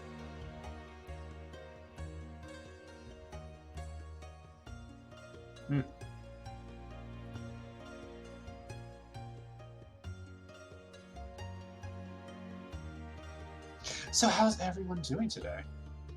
Stuffed. I ate way too much. Oh god, I could go for a fucking smorgasbord right now. I had ribs at my grandparents' house. I had steak. Oh, It was that sounds yummy too. leftovers from my night out with my husband, but that night I went out to a place called Crabtown. Yeah, it's Pearl's Crabtown. Pearl's Crabtown, and I had snow crab and steak and garlicky mashed potatoes, and it was oh yeah, and I had french fries that had clam chowder on them Chowder. and bacon and cheddar cheese, and oh my fucking god. You know, I never thought of putting clam chowder on french fries, but it worked. That sounds delicious. It That was sounds so really fucking interesting. good. Joe, if you and Celeste and your other partner ever make your way down here, I will have to take you to this place because it's in Oklahoma City. It's because I know that. Hibbit. Those fries that you were showing me earlier, what were they called again? Those like fries that you were showing me earlier today? No. Like it was like those covered fries that you wanted to do. I don't know. It was French fries? maybe. I don't. At this point, I don't know. What were they covered in? Like cheese or something? I don't know. Hold up, I will send a picture of these fucking French fries. I was betrayed. Those I weren't had fries. Burger King for No, dinner. that was Tuscan chicken pasta. Oh, apparently those weren't fries. That was pasta. Okay, those look delicious. Oh, it was so good. And then I know. I got to go to an Oh. osteology museum and learn about bones and stuff. Ironically, my character, I was about to my say one-shot character is an archaeologist named Bones. appropriate. I know. All right, so now that I'm back, has Sarah been more or less informed as to the events that occurred? In the chat, yeah. Okay, I'm sure you have questions, so feel free to ask them if need be. Let me actually go through what Joe put again. Hold on. It was like the cliff notes of what I wrote down. So when we say tribute, what do we mean? So Like gold and stuff. to give a bit more in-depth recap of what happened. So Orcathion landed in the city center of Haven 24 hours before Nithis and Taneri came to see your group, proclaiming that someone from the city stole his quote tribute, and the only description he gave was that it was an elf, and stated that, hey, give me the thief or I take your fucking city. Okay. The Lunar Assembly, who has since rebranded since the last time you guys interacted with them, has rebranded to Lunar Choir, are under the suspicion that someone within their own ranks, one of them, is working in allegiance with Orcathion. Because from this news, they began investigating to see what the fuck he meant by tribute, and discovered that money had been disappearing from the treasury. So he'd been being bribed to not attack Haven. He landed in the city and proclaimed that he would attack, but he did not attack the city itself. Nobody was hurt. There was some structural damage, but that was it. The current suspicion within the Lunar Choir is that Ulrich de Mowbray, who is a human and the leader, the one with the most access to the treasury, leader of commerce, trade, etc., the choir believes that he is the one giving money to the dragon, while the choir thinks that due to Orcathion's description of an elf being the thief, they believe that another member of the choir, Sadon Cloudfang, who is in charge of religious affairs, found out and stole the tribute as after it was placed. That is the choir's suspicions, their assumptions right now. Nithis and Taneri, who came to see you guys. Okay, hold up. Tineri, I recognize. Who is Nithis? Nithis is the tiefling woman who had a connection with your character in the one-shot, who is in charge of pretty much everything magic-oriented that goes on throughout the city. She's another member of the assembly. Okay. Okay. I remember now. The two of them think that it is not Ulrich who is giving the money to the dragon, but they think it was actually the council's high speaker, Kilasu Rao, who, from what they say, has been going into the desert once every month and coming back exactly 2 days later. For reasons they are unsure of, but they believe that that is when he goes in and pays tribute to the dragon.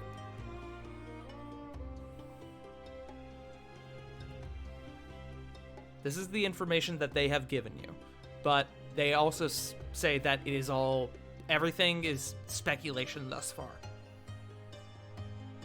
They're bringing you guys in as a third party, so hopefully you guys can get answers as to who's paying the dragon, who stole the tribute for the dragon, as well as stop the dragon by whatever means.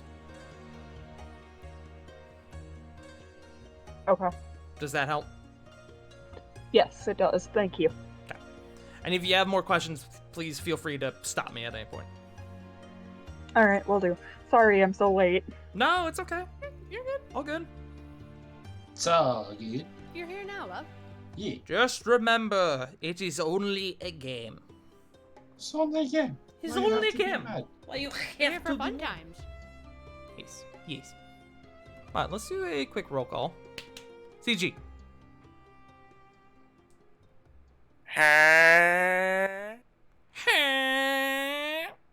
J Frost. Hello. Joe. Hi! Punk. Chip. Hiya. River. River, your thing lit up, but I didn't hear a thing you said. Do it again. I heard a little I bit. am here. My microphone hates me, There you are. apparently. There you are. I would see it light up, but I wouldn't hear anything. They live. Stomp, stomp. River lives. Stomp, I'm stomp. here. I'm here. I promise. I'm stuck in The a well. queer is here. True. True. Hey, hey, hey, queer is here. True. True. I'm bi, so. True. What's up? Dude. That hit me Cousin. funny I'm bi. for some I'm reason. dad. God damn it, River. Fuck off. And Sarah, who? we Do I know is get to here. do test roll? What's that?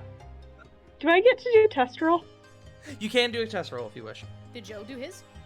Oh, Joe did do his. Both of you roll test rolls right now at this moment. Technically, my test roll was Aw, a history 16. check. No. No, that doesn't count. History Alright, check alright. doesn't have the potential to get you inspiration. 5. Well, I mean, to be fair, I already have 2 bits. But with that, let's get back into our game. As I said before, you guys have arrived within the Oasis City of Haven. Fucking ow, I just kicked my desk. Sorry. I was sitting like cross-legged and I was unraveling my legs and I fucking kicked like a crossbar under my desk. Anyways.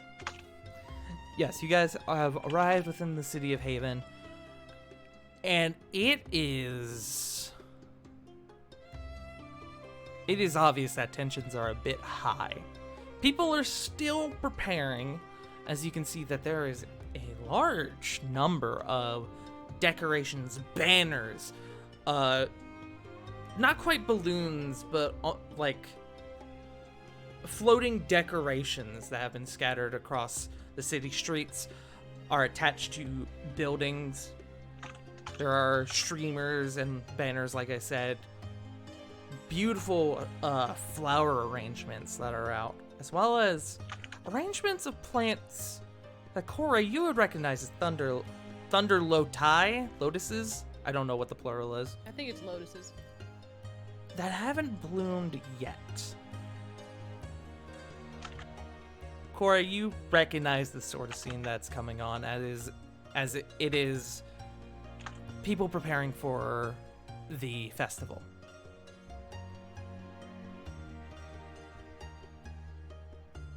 Oh, I hope we get this done soon. This is my favorite time of year. As is I, my dear. Come, let's go ahead and head for the council. I'm going to presume that they're all in the meeting. Probably yelling at Ulrich and Senon, from what I can gather.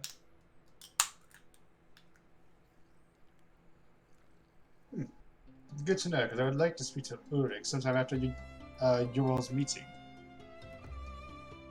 And let us not waste any time.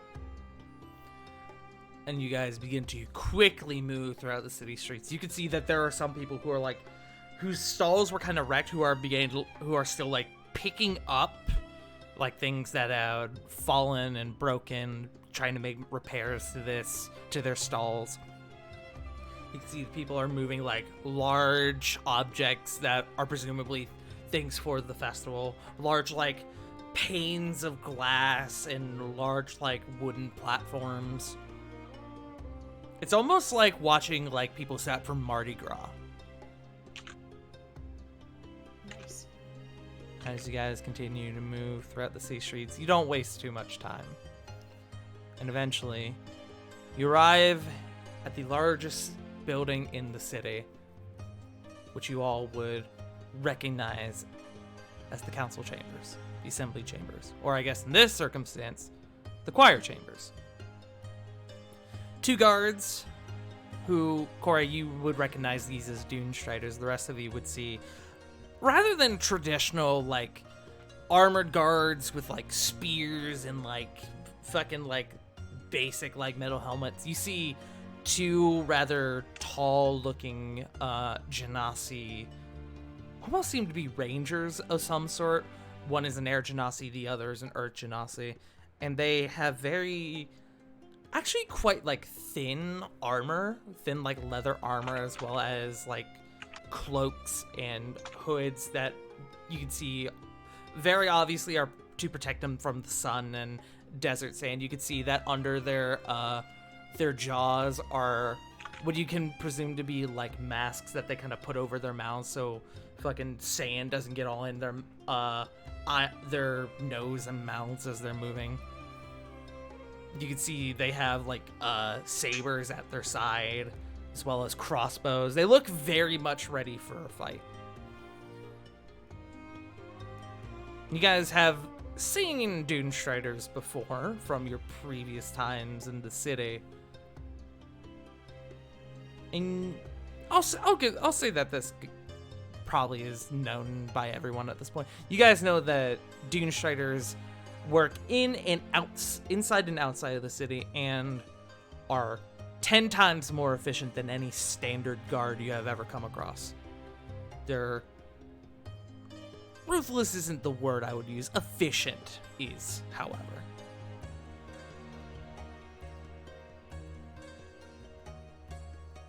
Yeah, they are. Yeah, they are. CG knows. But as you approach, one of them goes to stop you all, and then seeing Taneri and Nithis, they go, Oh, speakers, you have returned. The choir is still in session, if you wish to enter. I presume the rest of these individuals are you. And then this is the Air Genasi. He sees you, Corey, and he goes, and I see you brought back Rehua Corey with you, the hero of the Tech District. Which, Corey, that is news to you. What now? Nithis turns to you. Ah, yes, the people of the Bearish Tech have quite the high opinion of you, as you can imagine.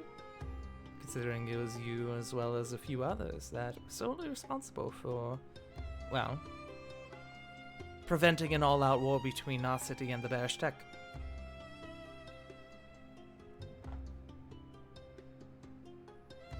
I know. I was just doing my part. Happy to help. She's holding up like awkward thumbs up. Diana kind of nudges you. Hero. She kind of gives you like playful eyes, like ooh la la. Let's go look to Corey. Wow, I can't believe you were so diplomatic. I know, says Diana, kind of following up on that. That sounds like a Freaking, Don't story encourage for her, later. freaking.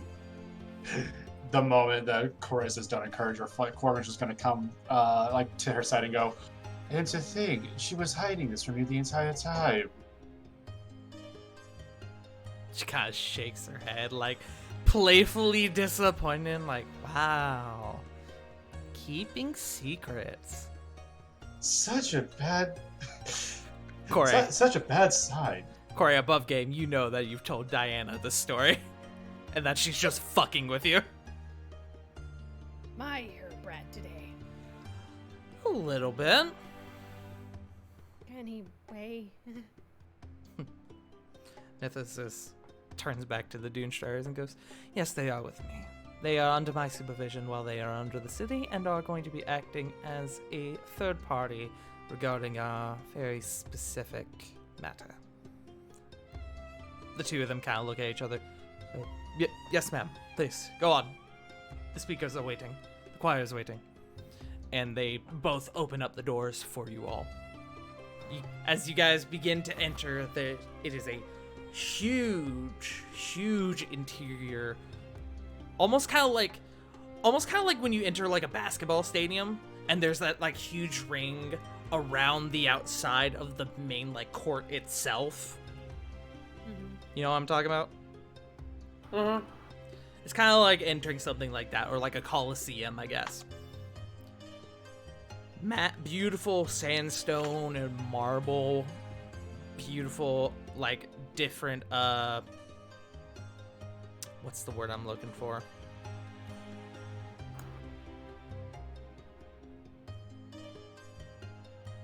It doesn't fucking matter. It doesn't fucking matter. You see beautiful like glass panes that have art inscribed in them.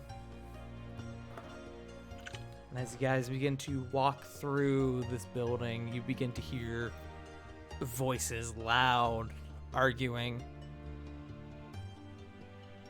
As you enter a larger chamber at the center of this location, at the center of this building. Let me change our music real quick as we get into more serious things.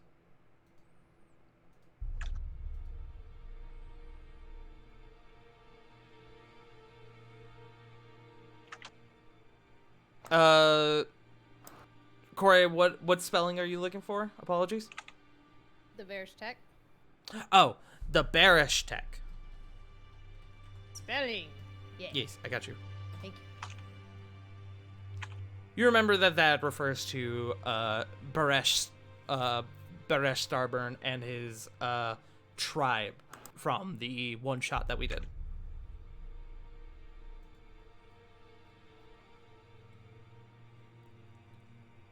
I was about to say, I was searching my notes for it. I was like, I don't find that. It's That in was- my one-shot notes. Yes, that was from the Corey one shot that you all had. No. But as you begin to enter this chamber, you hear a loud, deep voice going, I don't know why we're still having this discussion. It is obvious that Ulrich was paying the dragon and that Sadon, upon finding out this information, stole the tribute from wherever he was paying him. Just have me send out the Dunestriders and take back what money this dragon has from our treasury. You hear another voice, calmer, quieter, go, oh, you are... I am what? You are... efficient. We can't disagree upon that, but we can't mount assault of this magnitude on a dragon at this time, especially one where we are unsure where it lives. Theoden has already gone out to the desert, and I will remind you that I voted against that, but I was overruled. When he returns, we can make up a better plan as to our next course of action, but until then, we simply must sit and wait. You hear a loud hand, like slam down on perhaps like wood or stone or something, but it just echoes throughout the chamber. You would have us sit here and do nothing? What else can we do? Can Corey slam her staff down when we get a sec? Or Yes. another boom? Sure, if you want to. Do I need to roll anything for it, or just... Maybe... no. I don't think so. I don't think so. As you can see, Corey, you recognize the two as Eno, who I will give spelling for everyone, if you don't already have it, and Sadon Cloudfang, who seem to be the two arguing at the moment.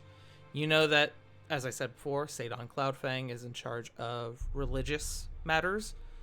Eno is a large, bulky Earth Genasi individual who you know to be in charge of security, as well as commander of the Dune Striders.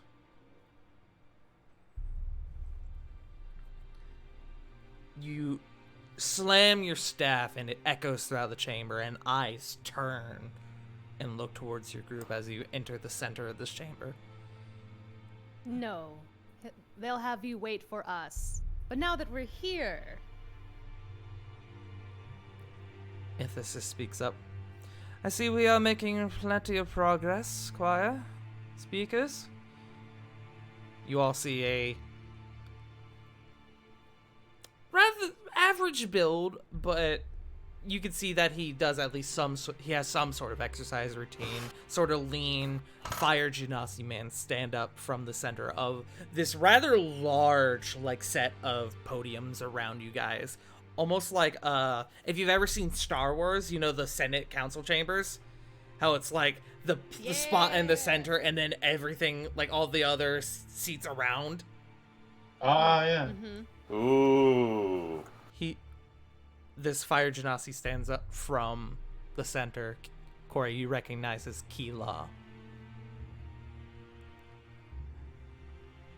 Speaker Nithis and Speaker Taneri are back, which means we can engage in a more civilized conversation. You can see Eno kind of sits back in his chair, kind of like grumbling to himself. He looks mad.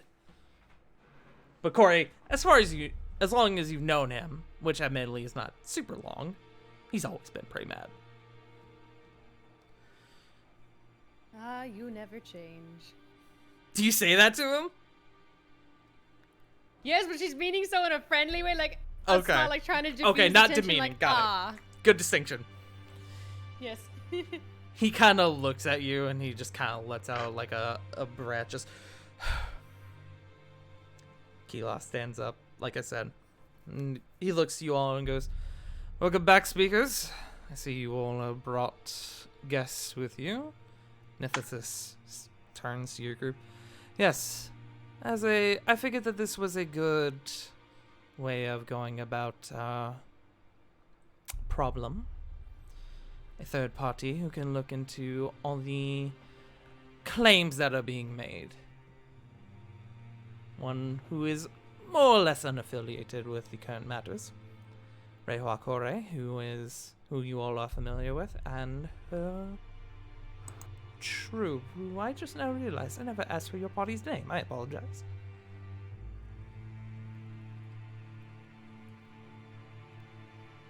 We're Exilia Regalia. Exilia Regalia. As she is saying this, everyone go ahead and make me perception checks. Okie dokie. Perception. This includes you, Corey. Big 11. 2-4. 9.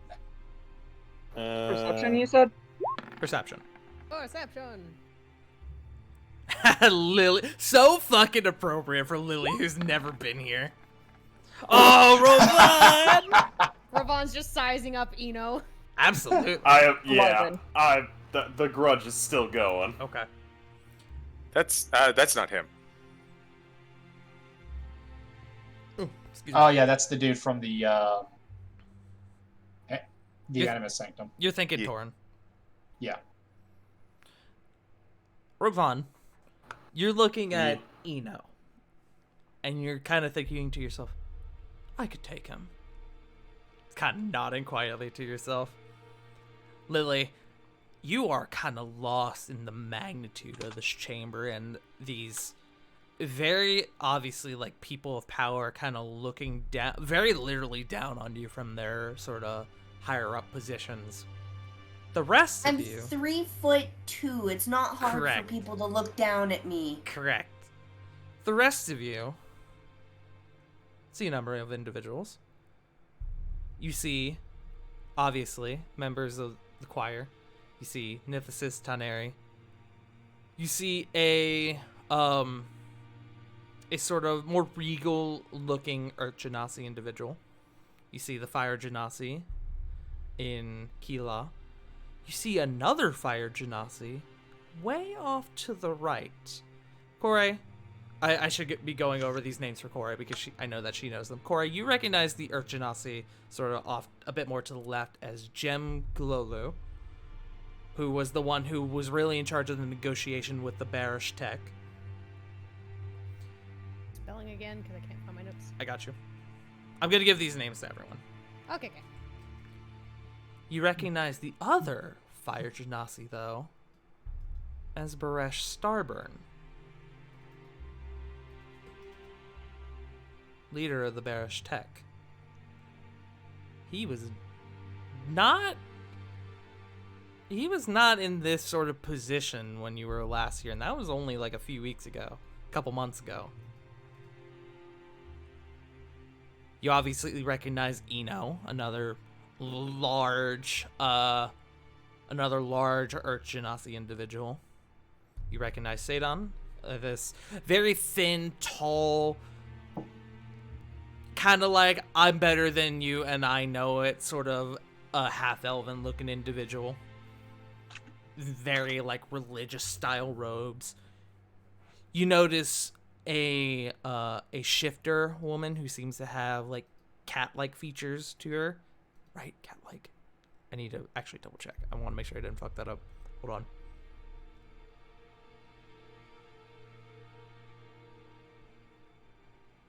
Yes, I believe so. Who you recognize as Dune Orintath, who is in charge of harvest, resources, basically any farming within and outside of the city. You recognize Ulrich, who is a older, kind of balding human individual. And there's one other individual who you all recognize. Ludric, who is up alongside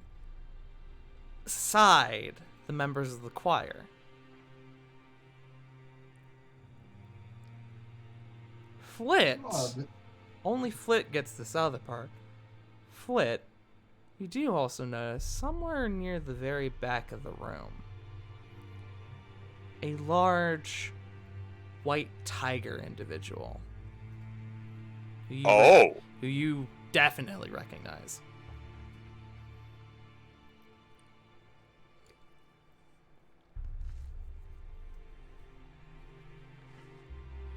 These guys are kind of taking all this in, all this information in. Kila steps forward a bit and he goes, apologies for the rather, well, abrupt arrival of your group. We have had very, well, problematic matters. But allow me to welcome you to our fair city once again, as you all have been here before. Rehua Kore, welcome back once more. Allow me to, since some of you are unfamiliar with the members of the choir, go through our rankings if that is all right. You can see Nithis kind of turns to you all and kind of rolls her eyes, kind of like the, oh, here we fucking go. Well, due to the If you- nature of what we've been told, if we could actually... Well, we can cover what you all, are in charge of, because it's been a while. I would actually not like to argue if we could get to the point of our being here. Much like Reha Korai said, we should definitely get the rundown of your all's positions at a later time. If it's all right with you, I think we will do it now, as that very information I think will be very helpful to what exactly you are here for. And you can see as he says that, he kind of looks to Nithis, kind of like, why are they here? Smile. Or how's about we can do that later, and we can get to the bottom of why we are here at a later date, if you don't mind. It feels like you're stalling, sir. I believe I do mind. I'm going to go ahead and introduce our choir, if that is all right with you. Corvin. Wasting my time. Corvin. He sort of kind of tightens his I would call it a jacket, but it's almost more of like a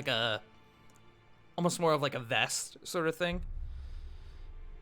We have the voice of the quill, in charge of scribes and information, who you all are familiar with, Taneri Waterskip, as well as the voice of the ether, who deals in arcane and magic, Nithis.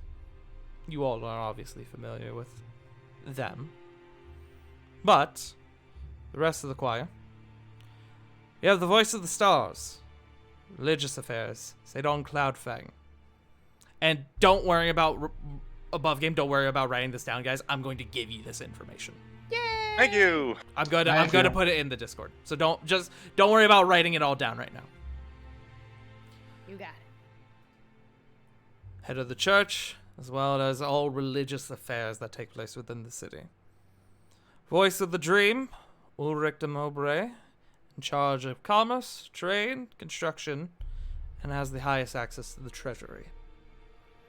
Voice of the Spear, and as he's going this, he's like gesturing to each one, and each one of them stands and does a very like small bow, just kind of like, yep, that's me. Very like formal, like they've done this 1,000 times sort of thing. Voice of the Spear, in charge of the security of Haven, as well as leader of our Dune Striders.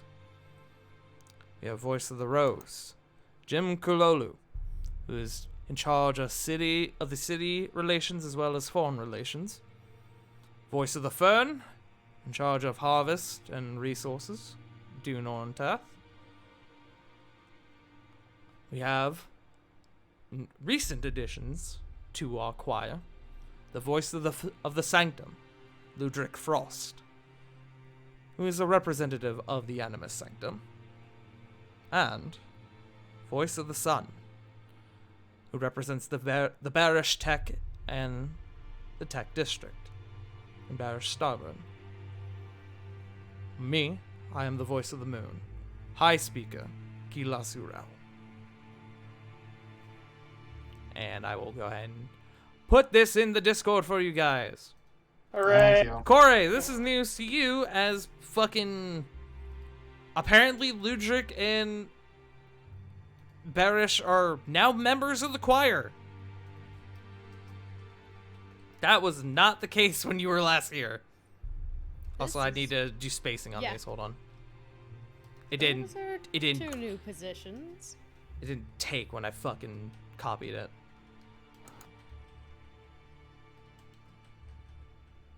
There we go. She gestures to Baresh and Ludric. Did you two get positions because you're in the immediate vicinity? It made sense that we have a formal representative of the Animus Sanctum, considering our relationship with them.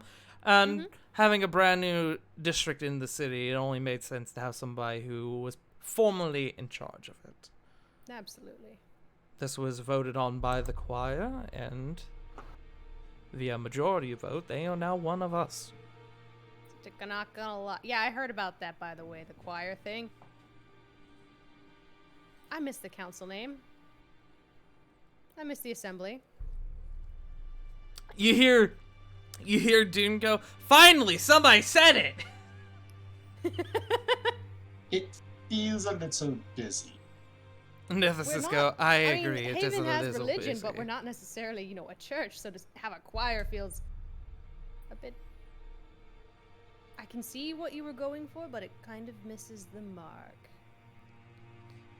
You Feels like see, they're trying to. you see Keela look at you, Corey, and he kind of looks you up and down, and he goes, "You will take your advice in stride, I'm sure."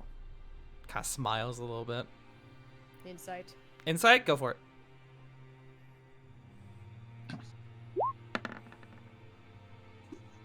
$25.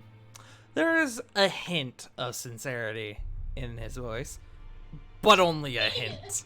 What's the main vibe then? The main vibe goes. The main vibe is, we'll take it if we remember it. Interesting. Not what I thought would be the main vibe. Continue. As for you all, Exilia Regalia, and he finally goes back to his seat and sits down. Nethesis, I presume you have a explanation for this? Yes, it is my belief that with current political climate, and you watch as she gives pointed stares at Sadon and Eno. I believe that having someone from outside our city walls acting as a direct representative of the choir to handle these matters is a good idea. Sadon speaks up.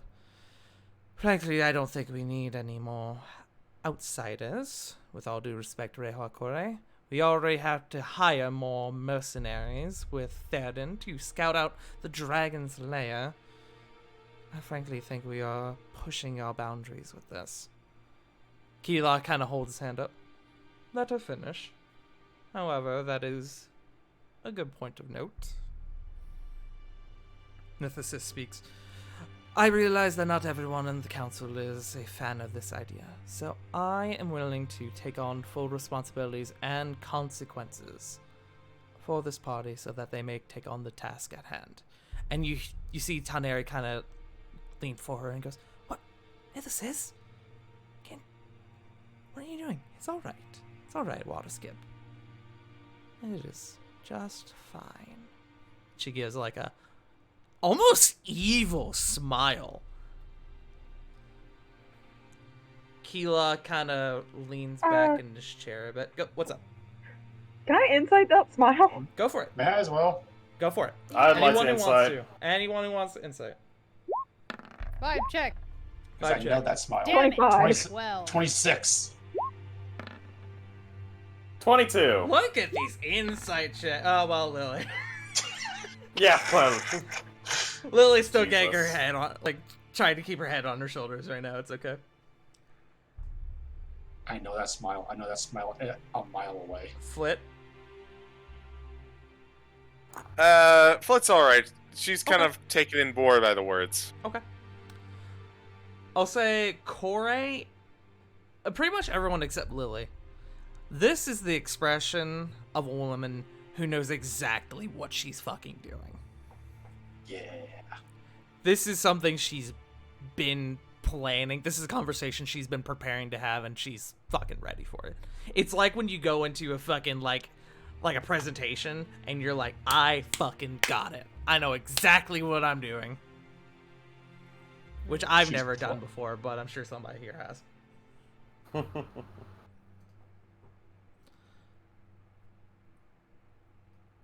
But at that, Keela kind of looks around at the rest of the choir, who all kind of begin softly murmuring to themselves, kind of like in discussion. And what is your opinion of this, Lady Waterskip? Well, sir, I'm very familiar with Reha Kore and her work, as I'm sure you're familiar, and we've seen them perform valiant actions for the city before. we wouldn't even have Sir Starburn here without them. Give our group some credit, after all. She kind of We are nods the at guard. We are the guard. that. Oh, yes. The Vanir Guard here is expanding. Definitely a... not something to belittle, I suppose. Who is this saying this again? This is Keela. Frankly, Haven does not have the scales to measure our group. You see the murmuring kind of pick up, and finally Keela puts his hand up, and everyone kind of quiets down. You are not wrong there. But regardless, this is our city, and a vote must be had. Yes, your formalities go on. Nithis and Lady Waterskip, I presume you both are in favor of this decision to have them work under the council's guise. They kind of share a look. Nithis looks back to him after they kind of nod to each other. Indeed we do. Then we will start the vote. Senator, Speaker Kololu, what are your thoughts? Kololu kind of looks over your group, Kore, kind of thinks for a few moments, and he smiles at you, specifically. Oh, a light smile, a friendly smile. I've seen firsthand as to what Rehua Kore and her allies are capable of. I am honestly unsure as to what the fate of myself and the Barish Tech would have been without her alongside our negotiations. Frankly, I doubt I'd be alive. I am in favor. Keela nods. What about you, Senator? I keep wanting to say Senator. Speaker Starburn. Starburn looks to you all. Again, his eyes kind of stop on you, Kore. Rehua Kore's actions have gifted prosperity and a new future to the Barish Tech. I would not be a member of this choir if not for her actions. I might not even be alive, considering that my own was so willing to betray me. She has my full trust, and, if the choir permits, I would be willing to act as the group's patron for this mission, providing them with appropriate supplies for a job of this magnitude. Him and Nithis kind of share a look, and she nods at him. That's 4 in favor, thus far. But as we all know, it is a majority vote. Eno, I'm sure you have words on this. Eno stands up fully and kind of comes forward and grasps at the balcony. We already know that someone amongst us is a traitor. We can't possibly complicate things more by bringing in more mercenaries than we already have. I'm against this decision. Oh, God on the God's green earth said we were mercenaries. You think we're taking a pay cut? I'm just here to fight the dragon. Oh my good gods, we are not trying to fight the dragon. We are not fighting him. Keela speaks up. You all have had your chance to speak. Let the council make its decision. He turns to Speaker Cloudfang. Zedon?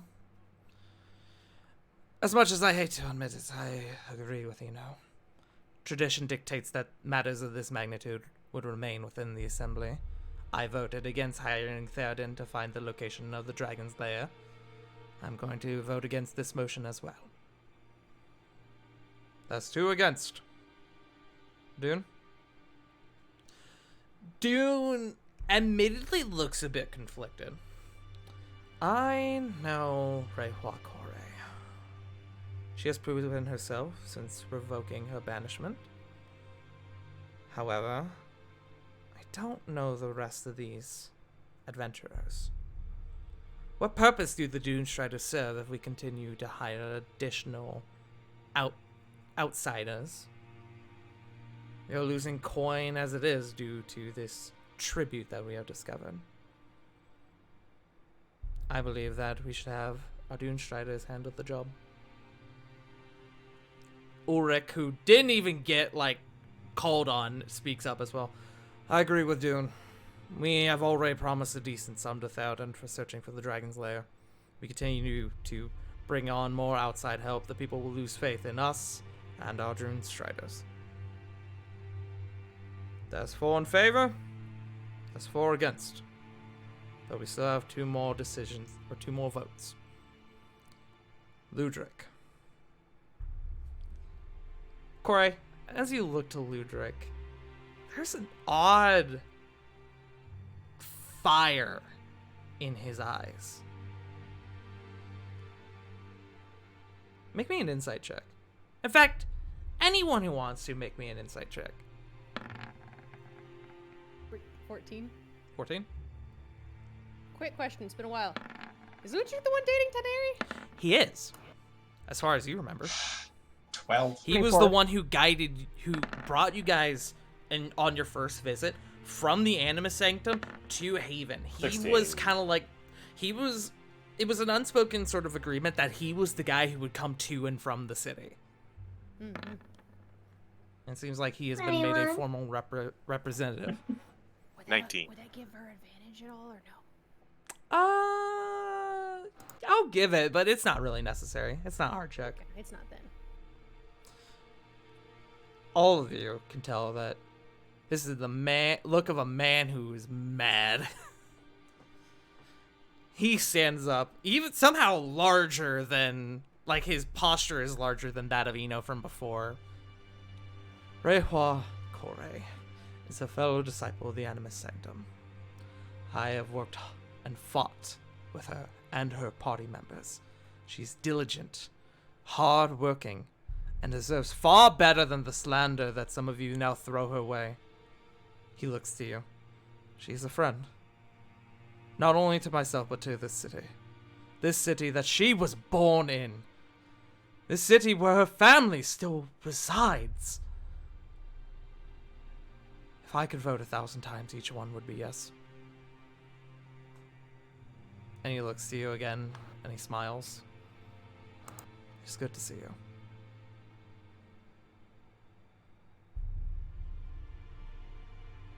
She returns a smile.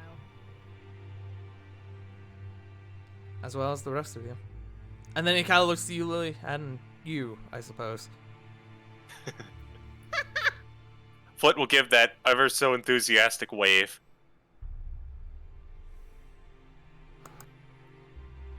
There is a long pause following this. The vote is now 5-4. Kore. You know that Kila's position as High Speaker is tiebreaker. If in the event that a vote comes to a tie, he gets the last say. In this moment, you know that if he were to vote no, that would likely mean that the vote would end in no. You can kind of feel your heart beating in your chest. This is your home. Why shouldn't you be allowed to defend it? Your family's here, just like Ludric said. Your friend is terrified. There's a long pause that is probably no more than 20-30 seconds, but seems to go on for ages. And then Kila finally speaks. In truth, I was also against this decision. We are in uncertain times. I've listened to the concerns of my fellow choir members, each of them equally valid. I won't lie and state that there's no history between our two families, and he is looking right at you, Kore, as he is saying this. However, She just shrugs at him. I hear the heartfelt words of Speaker Ludric. And he is right. Rehua Kore, you are one of us. Even despite your previous treatments towards you, you came back and fought for us once again. You stand here now and ask to potentially fight once more against the gravest threat the city has seen thus far. And he finally begins to look around at the rest. I think there's something to be learned here about living in this city and truly fighting for its future. Rehua Kore, you and your party have my respect and my approval. And, on a more personal note, I hope that this acts as some sort of recompense for my father's previous actions. You are not your father, but I do accept it nonetheless. He stands up and he gives like a proper bow to you.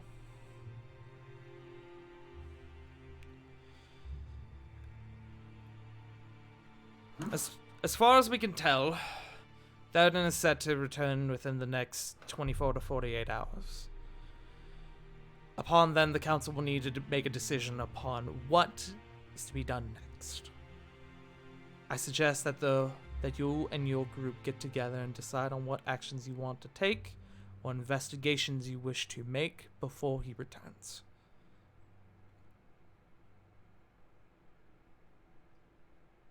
I believe, speakers, that the session is adjourned.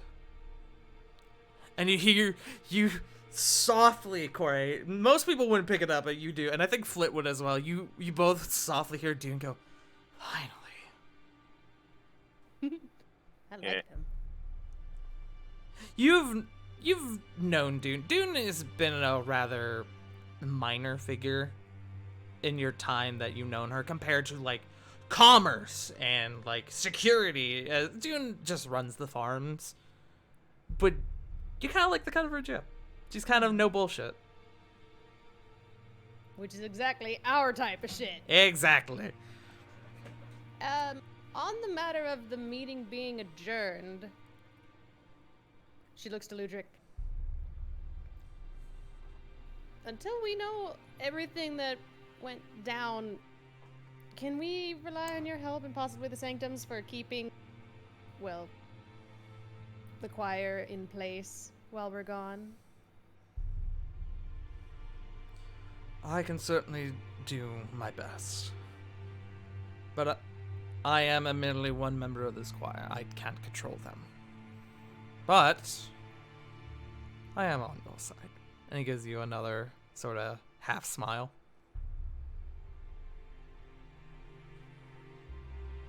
And She then nods to Jem and also Baresh as well. it's good to see you again, Rehua Kore. It has been some time coming from Jem. I'm glad that the heavens have supported you. It's good to see you. He bows. I am going to be likely retiring for the rest of the day, but I believe Lady Nithis knows where my home is if you wish to come and ask any questions you may have. And Nithis bows to him at that. I'm sure we will have something for you, Kulolu.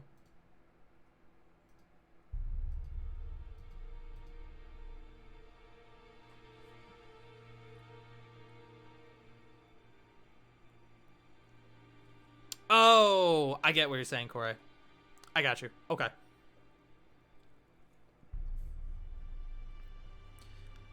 Sort of rewind that a little bit if you want me to. If you feel it's necessary, but I feel that for this it's a little necessary. Ludric goes, every member of the choir is being closely watched, considering recent activities. And I believe with you all here, questions will finally be answered.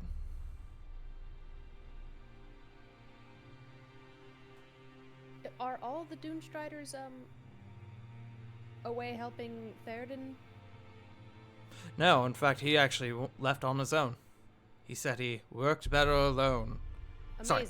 And you watch as he does that, like, almost like he has, like, a cape. He kind of puts his arm up in front of him, like, under his eyes. I work better alone. Very much Well- exactly like that. I see. Is it possible that some of them could come with this? You all bring up excellent points. I hate for the Doomstriders' reputation to take a fall, as they are very useful and have Unfortunately, always kept us safe. Unfortunately, that's unless the council reaches a majority agreement, which would involve another vote, and you know how that will go. That is unfortunately up to Eno. Every member of the choir has their own personal guard, and well, frankly, if it comes down to it, I'll lend you mine.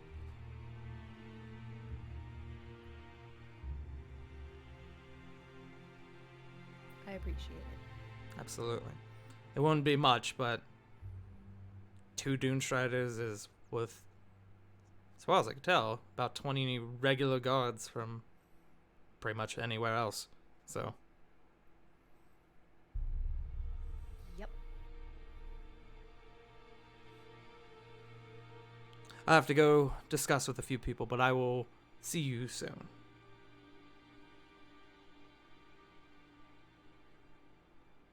And Good day, Ludric begins to Elder. take his leave.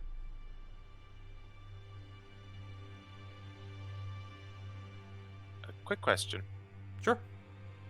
Is our favorite Tiger Tabaxi? Is he also taking his leave? It's funny that you mentioned that.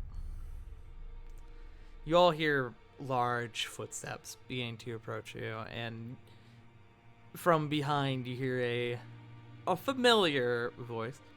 As I live and breathe. Rehua Kore. Kore, you turn around and you see Grandmaster Orda. You all see Grandmaster Orda approach your group. Lily, you see a huge white tiger, like almost like snow tiger man approach your group. I mean, like, this guy's bigger than Rovan. That's how big he is. Lily feels small.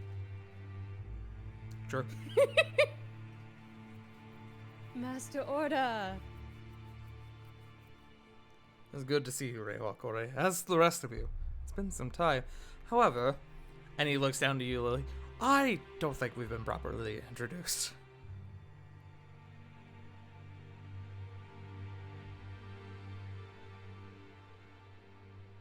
Lily. Sorry, could you repeat that? He was just saying they haven't been introduced. I like to think that was in character. Lily has, like, shit herself, like, oh my god. Yeah, pretty much. I mean, really You ever watch Hunger small. Games? You remember the interview? Like he asked her something and she didn't hear goddamn anything. Just looks. What? I just remembered something. Everyone take a pause for a second. I need to send a DM. 1 second. Insert Jeopardy music.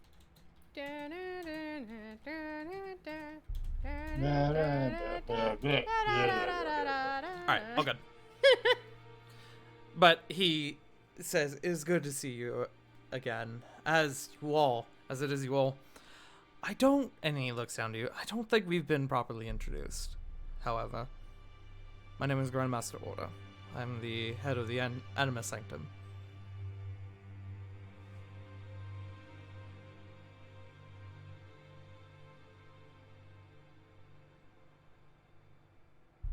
River? Sorry, I keep being. There's people speaking in the room. Tell them to shut the fuck up! I did! I literally just told them to shut the fuck up. Tell them if they don't, I'll blame Introduce them. yourself. Oh, sorry, Joe. Go ahead. No. Do you need me to repeat one more time? Yes. He looking to the group says, it is good to see you, as it is you all. And then looking to you, he goes, I don't think we've been introduced. I am Grandmaster Orda. I am head of the Anima Sanctum here in the Ashen Vale. I'm Captain Lily Timbers. I've pretty recently joined everyone. Captain? Well, perhaps I should watch my station then. Kind of gives like a slightly joking nod.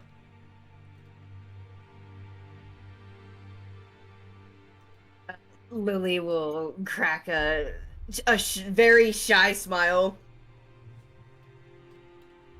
Used to be captain, now I just adventure. Well, yeah, you picked a good party to adventure with. Very capable, which you all look. It has been some time since I've last seen you all. You all look far more capable than the last time I saw you. No offense, of course. Some taken. You, and he points at you, Rovan, you have a new sword, as well as a new aura about you, which you definitely did not have before. You have had a life-changing event, my boy.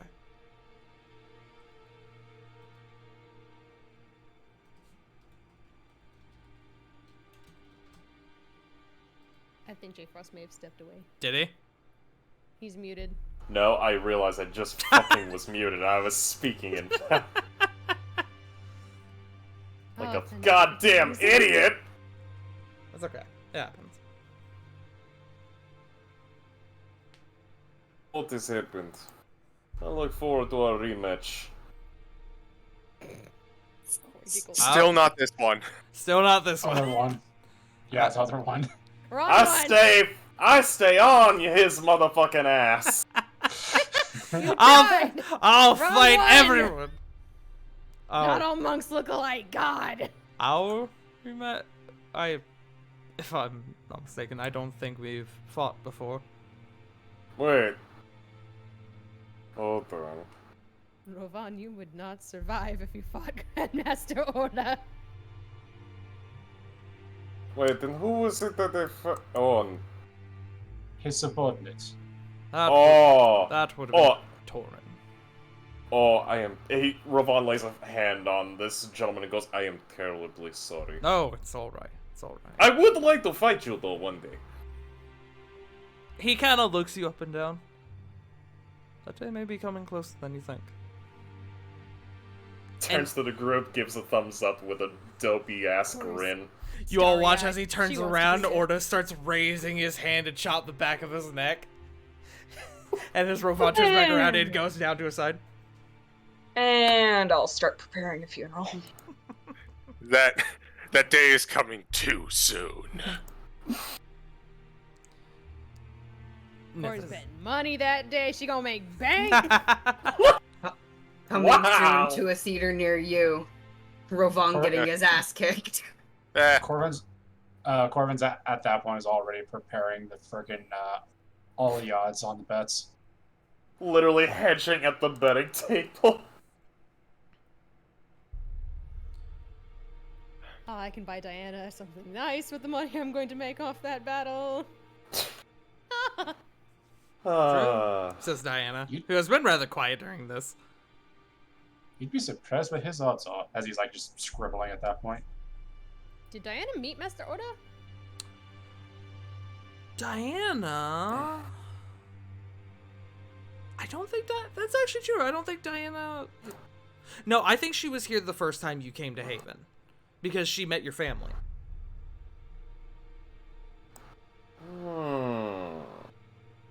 True. So she would have, yes. Got you. Okay. I had to think about it, but she would have. Yeah. Nithis turns to your group, and she goes, "It's good to see you, Grandmaster.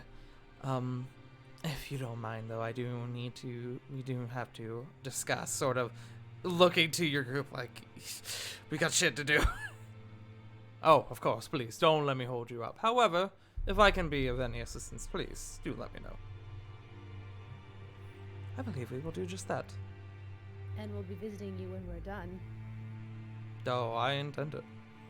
In fact, depending on how this goes, you and I might have to have a discussion. Corey. Worried smile. Oh no. He gives you a warm smile back. You don't know what the fuck. You can insight him if you want. I doubt she'll get much, but 27. Nothing bad from what you can tell. Actually, from his expression, probably something good. The tiger has the tea. Come, all of you, this way. We have a private room to where we can discuss and plan. Or, actually, if you'd prefer, we can return to my abode, where it is more comfortable as well as private. In fact, I think I'd prefer to do that if that was all right. I've been out of home for a little bit. That sounds lovely. Wonderful. If you'll have us. Absolutely. You all are my guests at this point, and I am more or less your boss at this point. Formally. Formally. In the eyes of the choir, I am at least. Quick question. What time of day is it over in this part of the world?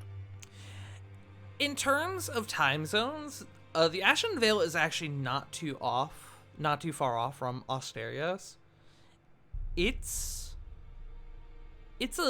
a little later in the day, but nothing more than maybe an hour or two. Also, Because who's this talking? This is Nithis talking. Here, I can show you. Okay. So up here is where you guys normally are, and then all the way down here you'd be like about here-ish, give or Gotcha. take. So nothing much farther than what you guys were at in Dragon's Reach. Oh, sorry. I don't know who that was. I think that was Joe. Hold on. No, you're fine. You're fine. Are you sure? Ignore me. Okay. I saw the line. I was like, oh, duh. Line! Loins. Why did you do How that? do I get rid of it? How do I Control get rid Z. of it? Control Z. There you go. Thank you. I love the panic in her voice. How do I get rid of it? How do I get rid of it? I fucked up the entire continent. Ah, shit. A great schism forms in the center of the continent. The ground crumbles beneath. No. Tart. Hmm. Because it was a purple line. A purple worm showed up. Don't choke, bro. No, I don't need that fucking worm in here. No! Get that worm out of here. Get that fucking worm out of here! But as you guys begin to leave and move on towards Nithis towards her humble abode, do you guys want to take another bio break, as this would be our normal chance for it, or do you want to continue? I'm gonna give everyone the option for it.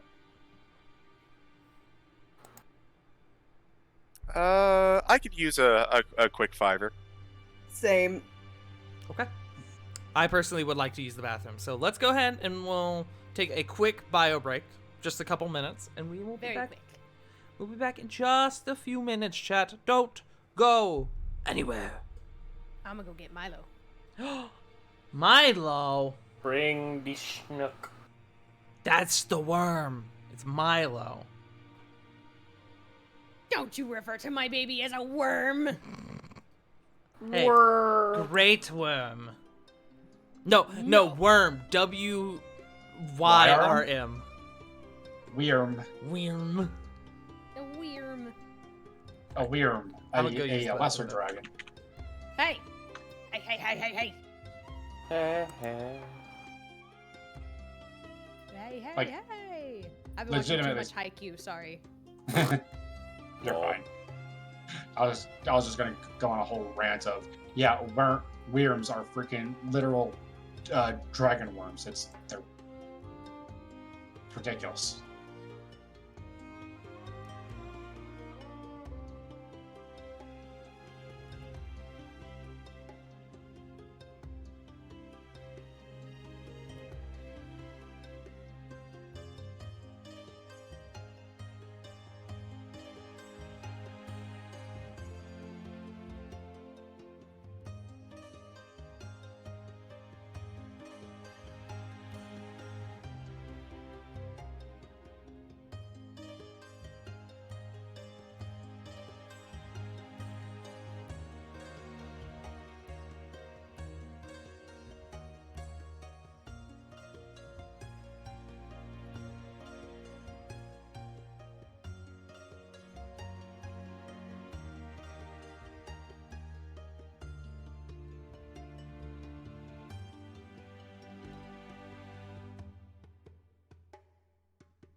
Alrighty.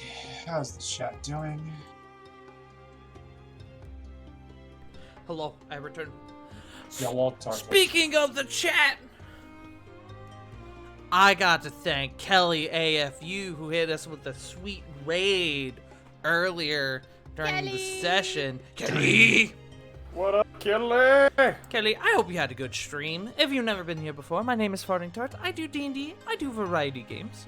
We are in the midst of a session of our homebrew 5e game called War of the Shattered Sun, where we have a lovely cast of players here with us, where nothing bad happens, and there are definitely no dragons. Smile. Definitely. But Kelly, I hope you had a good stream, and thank you for the resub for 23 months. Ooh, Street Fighter 3. Nice. Yo. Hell yeah. Oh. I hope it was a good stream, Kelly, and thank you again for the raid. If you have to raid and run, don't worry, we appreciate you stopping on by, but if you took a moment to hang around, listen, you like what you hear, we do this game every Sunday at 7:30 p.m. Eastern Standard Time, and you can always drop a follow if you want. I know, crazy, but we appreciate your presence. All right, quick roll call. I just want to see who's back. CG. No CG yet. J Frost. What's up? What's up? Joe. Oh. Punk. What's up? What's up? River. No River yet. And Sarah. No Sarah yet. Sarah who realizes that they're muted. No Sarah yet. Punk. Heard my name from my husband's street, or from my husband's phone. Hello, River. What's up? What's up? Hey, Punk. Mm, Can Milo give us a what's up? he blah blah blah at the mic. I Also, find that your dog didn't come near me at my desk until I got Milo out. So I don't know if Milo's making him nervous or what, or if he's jealous. If So I Milo was making him absolutely- nervous, jealous maybe, but if Milo was making him nervous, he would not approach. So I may have forgotten that Punk had a snake named Milo. Milo happens to be what Babs has changed his name to. I stole Babs. Kidnapped them, as it were. Well, Take him for a little bit. Find him a hobby, please. Find him a hobby. Damn. Shit. Putting you so on blast, love. Shit. Look, I love him to pieces, but I look at his computer and he's playing World of Warships. That's a hobby. That is a hobby. Oh man, I haven't played Has that he in years. considered being a cult leader and joining Cult of the Lamb? True. I I will. mean, I have it so he can play it because we share Steam libraries. Cult of the dog. We're Nope. I will- back at it again. Have you sacrificed me yet, Tart? Yes, but only because you were old. Okay, that's about- fine. How about me?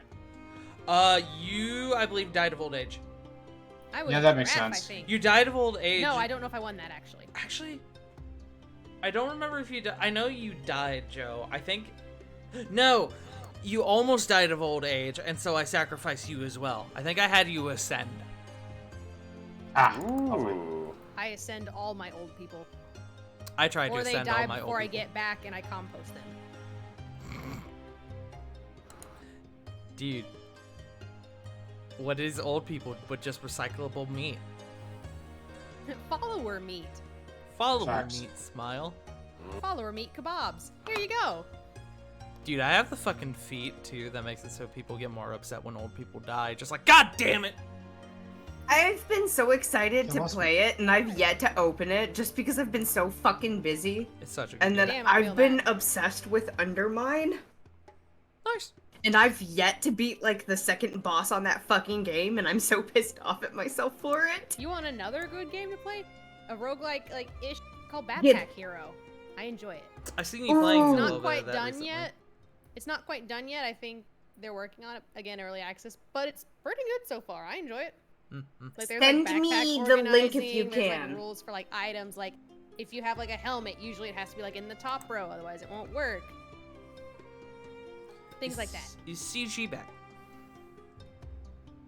Yes, I've just been listening in on the conversation. No. Is Sarah back?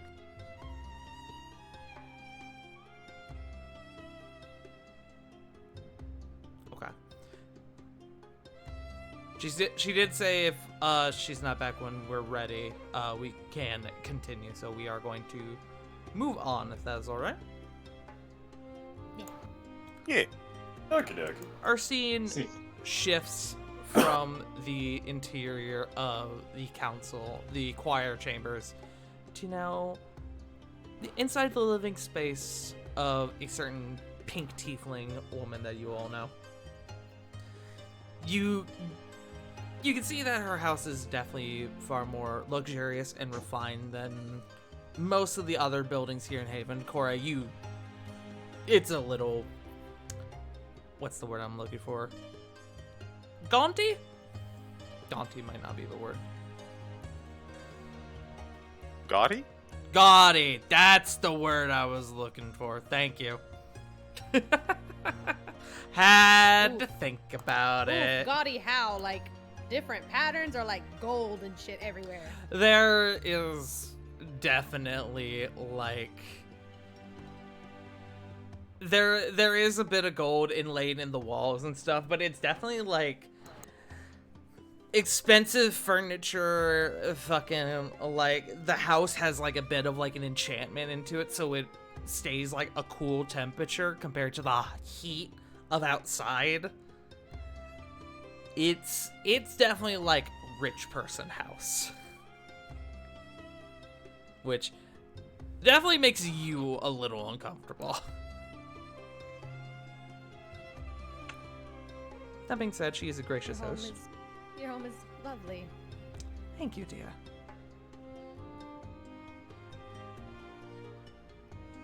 You all are sitting in a sort of living room sort of space. There are kind of like white, like fluffy chairs for you, like sofas and chairs for you all to sit in that, as I said a bit before, kind of inlaid with gold and a bit gaudy.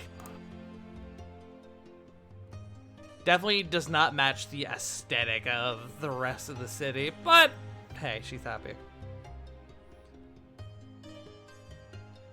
As you all are sitting around, you all see a pink, almost like magenta colored tabaxi individual who brings you all a tray of tea.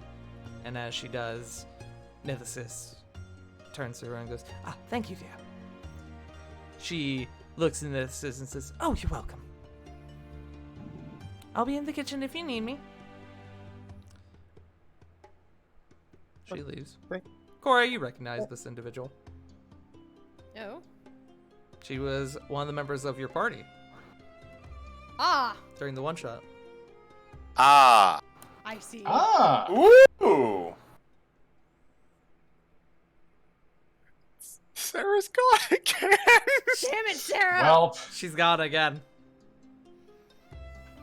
Shit. shit. I'll try to have it so that she reemerges after Sarah gets back. It is pretty funny. So, in terms of investigation, as we know, we likely have, I would say, probably closer to 24 hours before Theoden returns, in which case the council is probably going to want to have immediate action taken towards the dragon. That is my assumption, at least. So, we should try and get as much investigating done as we can before then. If it helps put any ease to your minds, you are welcome to search my home as well to perhaps eliminate any suspicions towards me that you may have. I'm a suspect in this as well. Taneri kind of realizing like, oh shit, that's a good point, kind of speaks up. Me as well. Then there's a third voice that comes from the entrance hall, as well as me. and you all see Batter Starburn enter the room. The sort of magenta tabaxi kind of comes back. I'm sorry, ma'am. He just sort of wandered in. I didn't know what to do. I couldn't turn him away. He's the center. It's all right, dear. Speaker Starburn, please come, join us. You did say you were going to act as patron to this group. I indeed did. And he first of all comes over to you, Corey. It's good to see you again. And he kind of extends his hand to shake yours. She gives him a friendly, firm grip, not the I will kill you, not like the intimidating one. Yeah. Things have been different since we last met. Good, different. Good, different? Good, different. My people have never been treated better. I'm so glad. We have another district, similar back in, Asterios. So I'm really glad to hear that this one's doing well. It gives me hope for the other one.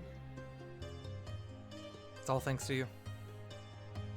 As well as, I suppose, that Much too kind. tabaxi individual out there. Oh yes, she was helpful as well. Yes, very much so. But, as I said, I am willing to act as your patron on this, so any supplies for what will inevitably be your journey into the desert, whether to speak or to kill the dragon, I'm willing to provide ample coin to be able for you all to do so, even if it must come out of my own pocket. Make sure you all have mounts, supplies. In fact, the city will probably provide you with mounts. Corey, you know that the mounts here, while there are horses and stuff, normally those aren't used for long treks into the desert. You will... Hooves and sand and all that. Mm-hmm. Make me history check with advantage.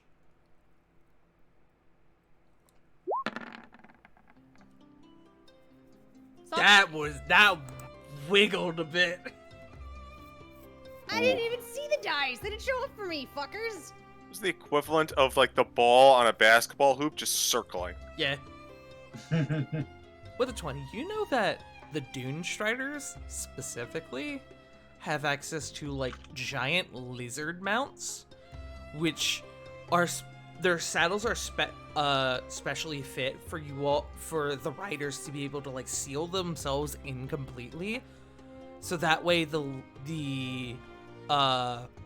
lizard mounts can like burrow into the sand and either move under the sand or hide.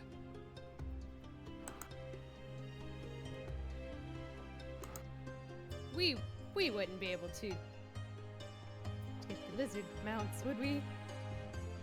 Frankly, I Obviously. expect it. And if they don't agree with it, I will speak it on your behalf. You all have done so much for us already. Well, this is a rather large matter, so we're just happy to have someone like you here. As all of you, which, apologies, I haven't introduced myself. You heard Kila introduce me, but call me Baresh. It's good to meet you all. Oh, nice to meet you. A pleasure to meet you. Your friend Corey is a hero amongst my people. We're only able to live within the walls of the city now, thanks to her and some efforts of her and a few others within the city. It was a group effort, but thank you. Did you ever like tell us more in detail about that trip? I know when we met up, it was a real whirlwind. So There was a lot going on after this, absolutely. For sake of brevity, you all were there above game. Yeah. You guys get like the 5-minute like quick summary as to what happened, like the movie recap. Last the cliff time notes. on Exilia Regalia Exilia one Regalia. shot. wait, hold on. Now we have to all do our best DBZ announcer impression. Okay. Nah, I'm kidding. Okay. I was about to say like, let's not, but I love the idea. being said, So, I assume based on what you guys said, we're gonna start investigating here, and then probably tomorrow go out there. that's likely to be the case, yes. Yes, it is my belief that the council will likely vote for you all to go and deal with the dragon, as that is the immediate threat. And anything else regarding investigations will wait until after the dragon has been dealt with. I'm hoping that this can be resolved peacefully and we won't have a dragon attack on our hands. But, Please, dear provided gods, that... no. Sorry? It's just one of those, like, beneath your breath, oh, please, dear gods, no. But provided that Theoden is able to figure out where this Orcathion's lair is, hopefully any fights that occur will occur there rather within the city walls. We're also not entirely sure how long Orcathion is giving us to find the thief, so presumably that will be the council's biggest priority. So, if we were to, say, work things out peacefully with the dragon, what would the situation be going forward? Do you have any idea? Because I get the impression you guys weren't very happy about giving him money like that, and that was part of the reason you're in such a bind. That is certainly the question of the hour. I'm not entirely sure. That's why the council will likely vote to have the dragon killed. And I'd prefer that it not come to that. And why is that? Well, Orcathion, while a grave threat, is a bit of a legend amongst my people. Orcathion's very presence is naturally a sign of power, protection, a way of showing that there's no greater threat than the one that already exists. The devil you know, I believe, is the phrase. He's actually, in some cases, highly regarded amongst my people as a sign of power.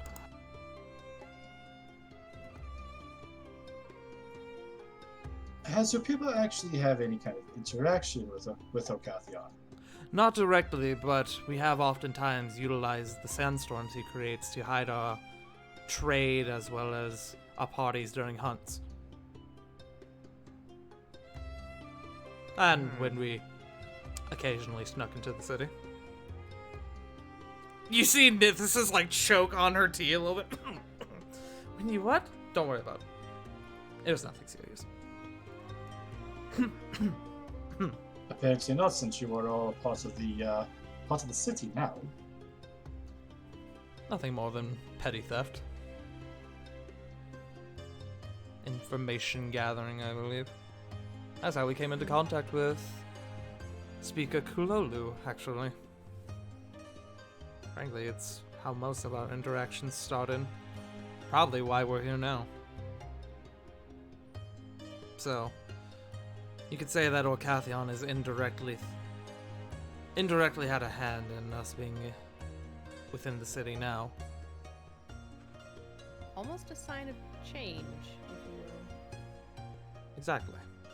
Slightly prosperity, hopefully. I mean, hopefully you're enjoying your time here, although now your time is a bit not so nice with him around. Yes, I must admit, the irony is not lost in me. Regardless, if it comes down to picking between talking down the dragon or fighting it, I wish for violence to be the last answer, the final answer. As much as I would like to see Rovan literally headbutt a dragon square in the noggin, I don't think going up against an ancient dragon is going to be on our to-do list anytime soon. Aww. I know. Ravon, he's huge. Next one. Also, No, he's not huge, he's gargantuan. Yes. Shut up. Also, think of how much knowledge is in his head. How many lifetimes of things has he known? Ugh. If he had a place in a library, I would be happy for the rest of my life to go explore it. You never know what's in a dragon's hoard. May I ask something? Don't make things nerdy. Who are you saying this to, Flit? I'm saying this to Barish and Nithis. Okay. Nethesis looks to you. Of course, to you. So, I wanted to know, what was it like when you brought on Theoden? I ran into him last time I was here, and he seemed pretty aggressive against Orcathian, and I get that, especially given the circumstances, but if we opt for non-violence, do you think he would complicate that? It's possible. Theoden has done minor work for the choir before. He's done jobs in which case we were lacking in terms of numbers. Nothing too serious, of course. But he's always proven fairly reliable. It was Ulrich, actually, who suggested his services this go-around. As you can imagine, the council, with their suspicions on Ulrich, were not the biggest fan of it. But, due to previous history with Theoden, it was something that everyone was eventually, well, most of us were eventually able to come to a decision on. There's, much like your group, 5-4 in terms of deciding whether or not he goes scout out the Dragon's Lair. And that is, as far as I'm aware, all he's being hired to do. I see.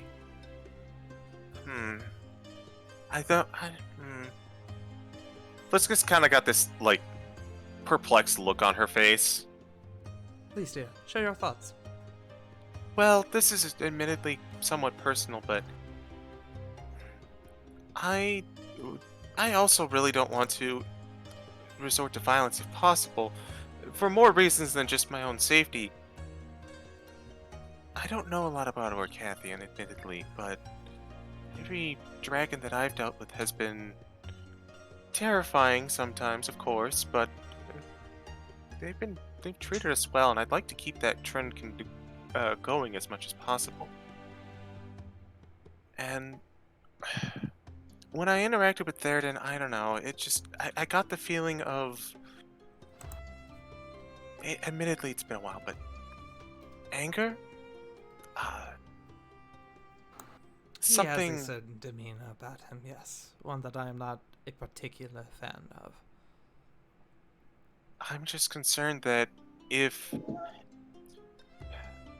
I guess I'm just thinking to myself that if we do have to fight, I would still probably, at the end of the day, probably, like, make him yield and then go from there as opposed to outright killing him. And then if Theoden showed up, that might be a further complication. You're not exactly wrong. And in some aspects I agree with you, yes. Unfortunately, the council, the choir, I hate saying that term. It's unnecessary. Is Do you unnecessary. guys like sing? No, but we're voices. That doesn't don't- make sense. I You know. don't sing, you're not really a choir. I know. I don't get it. We could be you could be an assembly, and you could say protector of, if you wanted official titles, but voice. Oh, if you- just No. Well, if you're going with voice, you could just leave it as that, the voice, and still say I- assembly. I know. I was Sorry, outvoted. Flick just like Flick just looking like, oh, we're just voicing things that have already been said multiple times. We're preaching to the choir, as it were. Ah! Someone put it together! Punk, you get inspiration! Yeah! Nice.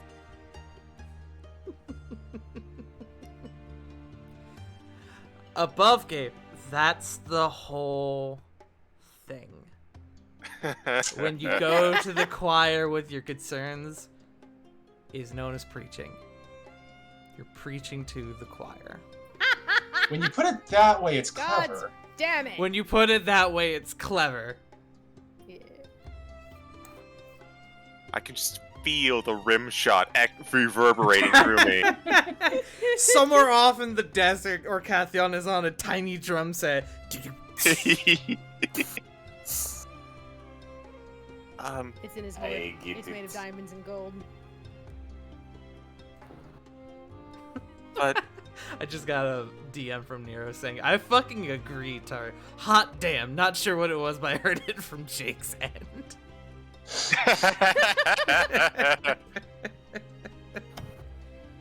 but you know, kind of circling back. Do we at least, so Theoden is currently tracking where he is? Theoden is tracking the dragon's movements, as well as, more specifically, where it sleeps. Well, we're wanting to know where its lair is, so that way we at least know where it's going to go in the event that it retreats, where it sleeps. We have a place to corner it. Let's see. In terms of, well, whoever's in allegiance with the dragon, and who this thief he describes is, well, we only have so much time. Truth be told, if we are wanting to investigate as many individuals of the choir as possible, we may need to separate. Or, if you wish for a more thorough investigation, you could stay together and track down a very specific or a smaller group of individuals for more thorough investigations. But, unfortunately, time is not really on our side at the moment, before the council's next meeting. A few of them will likely be open, especially those who were in your favor for helping us, but you might find it more difficult to get into the inner workings of some of the others' manors, estates, and may have to work out more creative solutions. Like I said, if it helps, you are welcome to investigate myself, as I am a suspect. Taneri and Baresh have expressed this as well. Taneri, who has been rather quiet, kind of nods and goes, yeah, I'm, just don't go through my letters, please. And she gives like a shy smile, like, haha. Tantan. Shut. You hear Diana kind of lean over to you and quietly. Oh, she got something saucy with Ludwig. Oh, yeah. I'm expecting the proposal and approving of him any day now. She kind of nudges you. I hate both of you. You love me. And the more you get to know I Diana, did. I promise you'll love her too. She kind of squints at both of you. A match truly made by the heavens.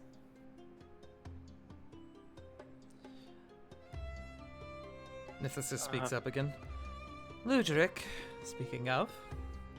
Taneri goes, oh my god, please.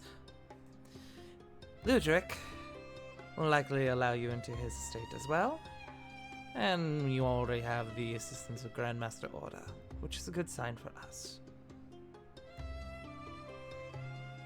That being said, there are quite a few members of the choir. So, that's why I recommend you split up and hit as many targets as possible. However, the decision is yours. Group? Above game, if you guys want to have an above table discussion about what your next plans of attack are, you absolutely can. Yeah, I'd what be do we down for wanna that. do? Yeah. Because I realize this is a lot. So, for reference, there are 10 members of the choir. There are technically 7 of you, including Diana. So, you could, if you want, split up and potentially hit. You could immediately hit, or potentially, if you work really hard, get investigate every member of the choir, or if you guys want a more thorough, I could even say safer investigation into a smaller set of council speakers, you could do that as well. But there are 7 of you, and there are 10 of them. Some of them have already opened up their doors to you to investigate, which should make investigations rather simple. But, again, the choice is yours, so please, discuss.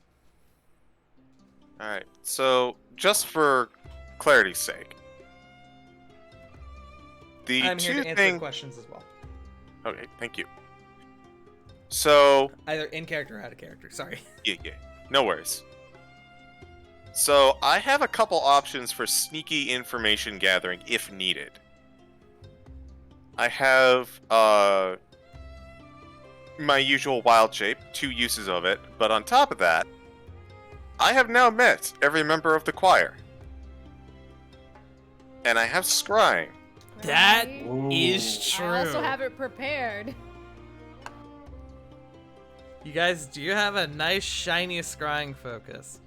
I am also, for your guys' sake, I'm gonna put in the lore drops chat who voted in favor of you all investigating and who voted against. Thank you. Is it bad that I immediately think whoever voted for us are immediately suspicious? Not at all. So, I'm thinking that we send for the people who, like, willingly open their doors to us, we could probably afford to send a softball, one of our group there. Personally, I'm thinking we all take a member, and then we use spells to cover the last ones, if possible. That sounds alright. So, here's my thought process. Who is the most insightful of the group? Probably Cora. And Any one Sarah. of the wisdom casters. Alright, so myself, Corey, Sarah, I believe your insight is bonkers. If you want an above game answer to that, Diana as well. I also have my empathetic guidance, which That's allows me also true. a +5 to my insight. My insight is a +10. Above game, no. I don't think there's anyone here who is necessarily bad at insight. I think you all, except Lily, actually looking at it. Sorry, Lily. Now Lily's got the +5. Lily can do a Is it? +5, so there is nobody really in your group who is necessarily bad at insight at this stage. Casually glances over to the paladin, not sure Hey, about. I have a +5. Okay. Let me actually really quick. You're not shit. Yay! Let me look Diana's Ow. spell list. That's a good thing, but yeah, that's a bad way of saying it. You're right. It's fine. You're I'm not giving you- shit. Aw, thank you. Aha! Diana will speak up if it helps. I have Zone of Truth prepared. Oh, that does sound pretty helpful. That sounds amazing. Oh! Flick on a... well, I guess there would be above game. So, here's the thought. Zone of Truth allows you to just be... What? Sorry. Continue. I'm just making Steven Universe references over here. Oh, fine. So, above game, Zone of Truth, like, if you pass it, even if you fail it, you can kind of get around it. You can be vague with your answers upon failing Zone of Truth. Here's my Can't thought. lie, though. Here's my thought, though. If we're able to get someone who is speaking vagaries, afterwards, we leave and then immediately scry on them. True. So, like... But how many times can Diana cast Zone of Truth? I mean, she's got 3 of the basic spell slots, but I mean, she has all of her spell slots for today. So she could cast it, if you want her absolute max, like 12 times. Holy shit! Yeah, because Yeah, I mean, you can use it's a second level spell, and you can use any spell level higher than that to cast as well. She's also on par with us level-wise, so a lot. Correct. Am There I is- the only one that hears Zone of Truth and thinks of the movie Liar Liar? I love unfortunately that have not movie. seen that movie. That's a good movie. We need to watch it sometime. Okay. Jim Carrey. Good. I don't Ooh, I don't think of immediately that invested. movie. I don't think of that movie. I think of Adventure Zone with frickin' the dad always casting it. I do have one other thing to bring, sort of bring to the table. Not today, though, but something tomorrow. Would you say that there are a lot of plants in this town? Oh, tons. Tons. Good. We can speak with plants. Yeah, that's what I'm thinking. No one ever suspects that the hanging trees vines talk. or the weeping willow is spying on talk. you. And during the Thunder Lotus Sun Festival, more than ever. I don't Yup. have it prepped today, but we might be able to get enough info going forward to like pick that up and then use the information we get from there to further narrow it down. Don't you also have like speak with animals? Also not prepared, but yes. Also not prepared. Also, I don't know how much help it will really be, but we did mention Scry. I do have that, but I also have been playing around with another spell that's been helping a lot with research. It's called Legend Lore. Oh, Interesting. interesting on that one. What does that one do? That is essentially, hey, you see a person or an item, you want a DM lore drop? Pretty much, yeah. Pretty much what it is. It's You know essentially, DM, tell me about this so I don't have to roll about. Hey, roll yeah, for it. what that? What that? What that? Pretty much, yeah. Legend Lore, as in the title, is the ultimate lore drop spell. Mhm. Ooh. It's actually a really good spell. Really that good looks spell. Good shit. Very underrated. Very There- underrated. yeah. I could not freaking put that on my spells away from like animate objects or fucking teleport. So, my thought is just to solidify our plan. So, legend lore is something good, but I feel by the nature of it, we kind of need something specific. We could actually use it on Orcathion, to be fair. Let me see. Well, it says person, place, or object. Does person include like creatures? I would include creatures in that. Okay. Spell brings to your mind a brief summary of the significant lore about the. You could. Currently could. That might be a good angle, especially to give like, because part of the issue here is that Orcathian gave nothing to us. They gave it's an elf, he's a thief, that's it. But if we get kind of a better idea of like his mental situation and what he like generally thinks of his station, his situation, that might give us some important context. I will state, if you do want me to do this, I unfortunately don't have the spell components, but I could probably spend some time and get them in town. I don't know how that will affect investigation time, though. I have the money Well, for it. The money's not an issue, but I don't have the spell components, unfortunately. I mean, What? if everything's.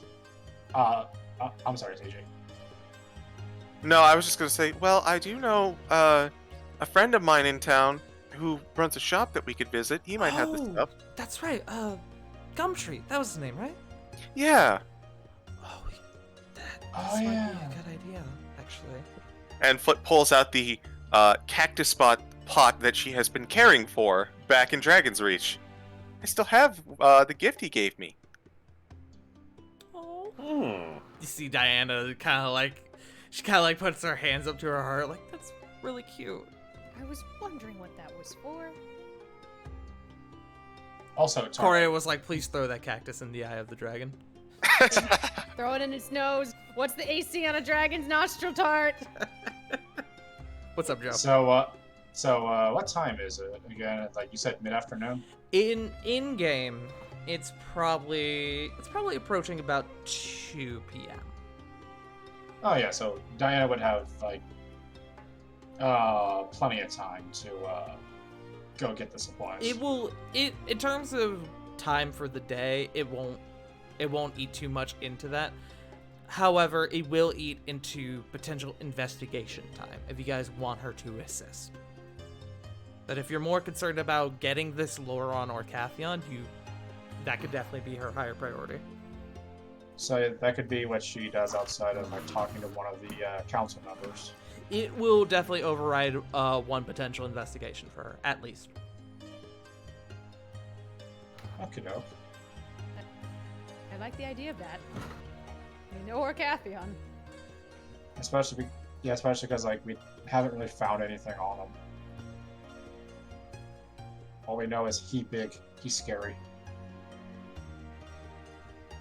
All I know is that if we are going to do this investigation, I would probably want to go and visit Gumtree first to see if he has a trench coat and perhaps some cigars.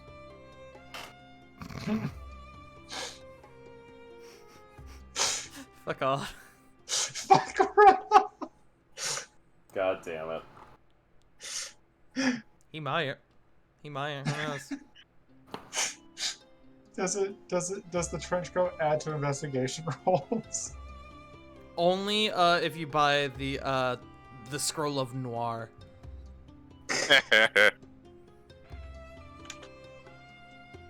The Fedora of Noir. Alright. Everything just becomes black and white at that point. So, from what I'm gathering, you guys are gonna have Oh, my scales. Diana and I suppose Flit going to Gumtree shop. Cora would probably he would motion for himself to see Ulrich or Keela, but after the back and forth, probably Ulrich would be more welcome to talk to him. Corey would definitely want Diana to go with her to see Keela.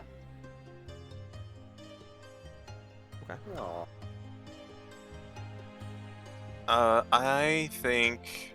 Will the shopping trip to pick up supplies for spells, will that consume a investigation? It will consume an investigation time. It will consume some Okay. investigation time. As to how much, you're not entirely sure. Okay. Sarah, who unfortunately had to dip, speaks up. Well, what about that guy Eno? If he's in charge of security, I could probably break into his office or something. See what I can find. Possibly. That might also not be if we want to go sneaky route, that'd be a good option. But if we want to, go face to face, that might be something that Rovan does. Why don't you break into Keela's place? I mean, I could. If Corey and Diana are going to talk to him, that would provide a good distraction for me to sneak into his office. But if he ends up being willing to let us investigate, might be kind of a waste. I think stealth is probably on the table for stuff who just like guys who won't let us in. Nithis speaks up. I actually like the idea of. I presume you're a stealthy one by the way you carry yourself. Yes, ma'am. I actually like the idea of her going and investigating Eno. Eno has always been very reserved in his personal affairs. I don't trust it. Can I insight that? Sure. Mostly just trying to see if there's like any kind of 5 check. Mostly animosity Okay. on Eno. 25. 25. There is some professional animosity, but nothing like informal. Nothing like, yeah, he fucking, like, we played poker one time and he fucking cheated. It's more like he keeps we work together and he still keeps a lot of secrets. Mm-hmm. Hell secrets.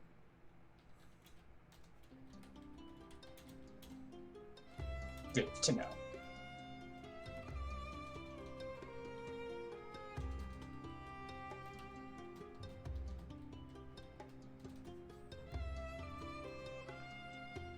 Everyone is sending me DMs. I love this.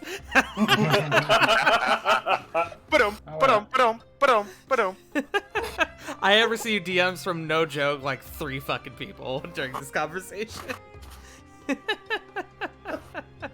I love it. I love it.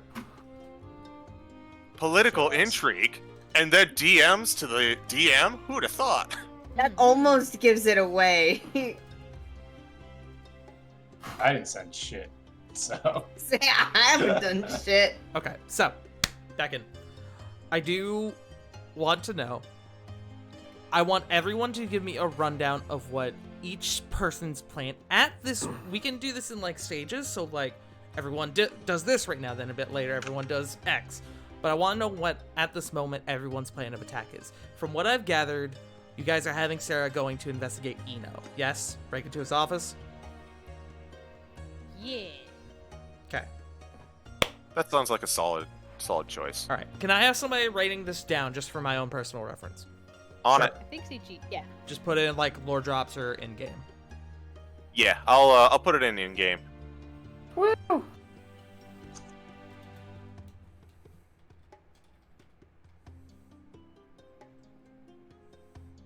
Alright, so far we got Sarah breaking into Eno's office, or homestead.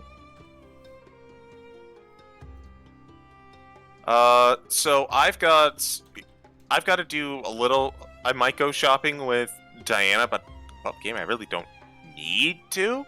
I could do something else. From what I'm hearing is that first thing Diana is doing is going to see Gumtree about spell components. If anyone else wants to go as well, that is your call. I got what I need. I'd like to see Gumtree, but it's not like immediate. So if we're on a timetable, I'd probably do investigation first. Okay. Investigation. Investigation. Collaboration. Who would you like to try? Who would you like to try and investigate, Flit? You have a plethora of people to choose from. I had my eyes on someone. I think I'd like to go after Dune. Dune. Okay. I feel like if anyone is going to get the druid to open up, it's the other druid. Smilers. That is literally it. I don't have anything else. Ah. Oh no. Okay. And just once the that investigation is over, I'm just throwing this in. Once that investigation is over, I will use magical means, but I'd like to do the interview first, if possible.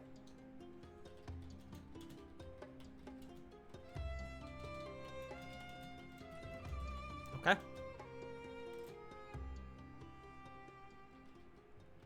Okay, we got Eno, we've got Dune. Corbin would say that he would like to talk to Ulrich. Okay, so Corvin is locking in Ulrich. Yes, first name Lars, last name Ulrich.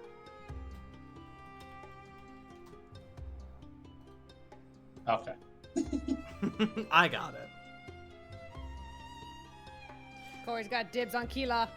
Yes, so I know you mentioned that you wanted to go see Keela with Diana. Are you willing, do you want to do something else now and potentially go later with Diana? Sure. Okay. So if there's someone else you want to investigate, you do have a few at your fucking feet who are like, yeah, feel free to check. Dun-dun! Okay, you're gonna check Taneri's house. Understandable. I know where to look. At the letters. You know what? Deep sister. I wasn't thinking about it initially, but after bringing it up, I'm ashamed I did not immediately think of that. Of course, you would go for the letters. I was gonna say, I mean, I actually was about to. I was going to suggest Teneri, but I was like, that doesn't feel personal enough. Like, wait a minute, they're best friends. Of course, she's gonna like Yeah. raid her shit. Of course, Corey's gonna go through her shit. See? You're like, man, Of course, I am the like- best one to look through her shit, because if she's hiding from something from me, I'll know. Mm-hmm. Alright, I got it back down. Okay. Also, she's hiding from something from anybody. You could honestly play it off as I'm just snooping about Ludric. Shift yes. Smilers. Alright, so I got You have to. Looking for the ring. I know it's somewhere around here. we got Exactly. Diana, Yeah. Necklace, whatever. we got Diana, we got Flit, we got Corvin, we got Corey, and we got Sarah. Rovan and Lily, what are your plans right now? For reference, we still have Sadon Cloudfang, Nithis, Jem Kulolu, Keela Surao, and Ludric and Baresh. Keela's already covered by Cora and Diana. Oh, well, sorry, I got not covered yet. They're, as Not far as at I can this tell, they're planning to do moment. that later. Well, not at this moment, but that's still on the to-do list. Okay. That's fair.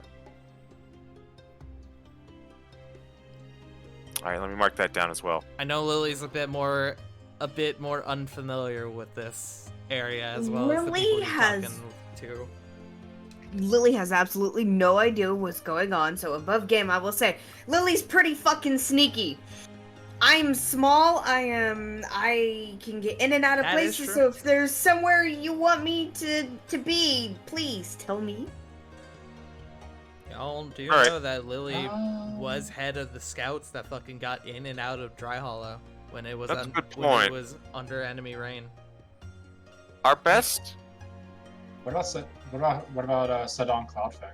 That's what I was leaning. Of the options left, Sadon would be A, probably the most likely to hide something, and B, the least likely to expect a random gnome in his chambers looking through his shit. Surprise gnome. Surprise gnome. Fucking gnome! With the How to Disguise Self, she could always go in like under the guise of like a servant or something. Or, like, I'm no that's a longer good point. attuned. Oh. She's no Shit. longer attuned. She had to take off 2 Ah. attunement slots. Ah. Yeah, that's- Oh, right. Yeah, that's the one downside of the super weapon. Ignore me. But that does mean that the hat is in rotation for use for us. Provided you attune to it. It does, and it would take like an hour to do so. Provided Lily is willing to give up her pink beret. You could also, if you want, Lily, take an hour to unattuned from your, I believe it's your boots. You could unattune from your boots and attune to the beret again if you want, and then just swap them again later. True. It would take an hour, so not exactly a small chunk of time, but something you could do. True. If that is you, if Yeah? that was words, almost I can English. English. That was almost proper Look, English. I'm getting tired, okay? It's okay. We're not gonna go too much longer. If that's who you guys think I should investigate, like, sure. It is your call. There are, of course, also people who are opening their doors to you to investigate. Mm-hmm.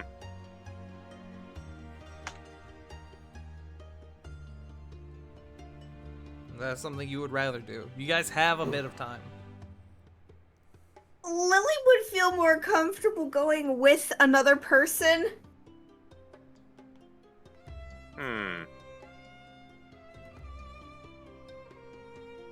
I mean, you could tag along with my shtick. I mean, I'm not doing anything important. Ravon is not spoken for yet. Ooh, fair enough. What are your thoughts, Rovan? What complex thoughts comb through that, or drift even through that beautiful skull of yours? The inner workings of my mind are an enigma. True.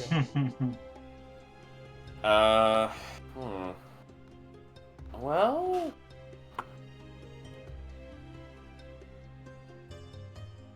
Honestly...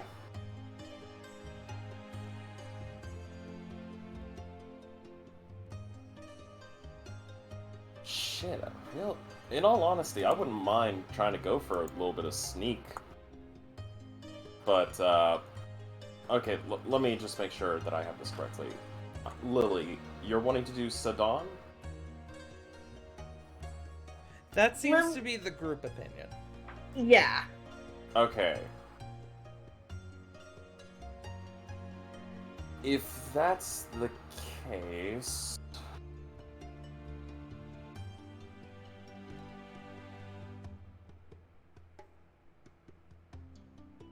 You know what? I've got something stupid. Oh boy. Here we go. It begins. I was waiting for someone to say it. No. Who all is of the in favor group that hasn't been selected yet? The in favor group? That would be pretty much all of them.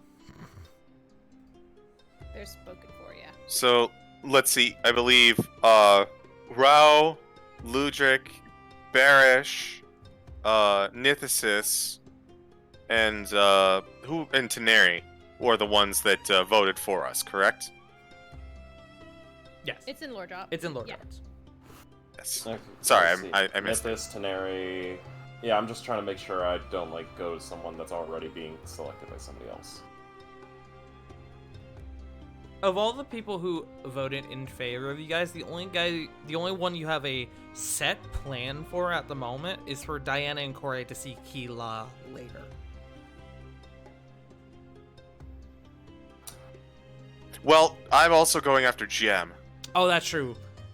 Are you? In the meantime, Corey. I thought you were going after Tauntaun. Dune.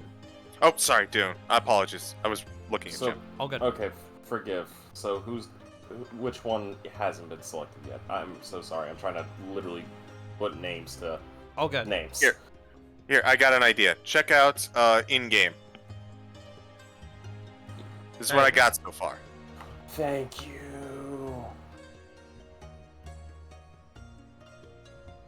Well, if that's the case.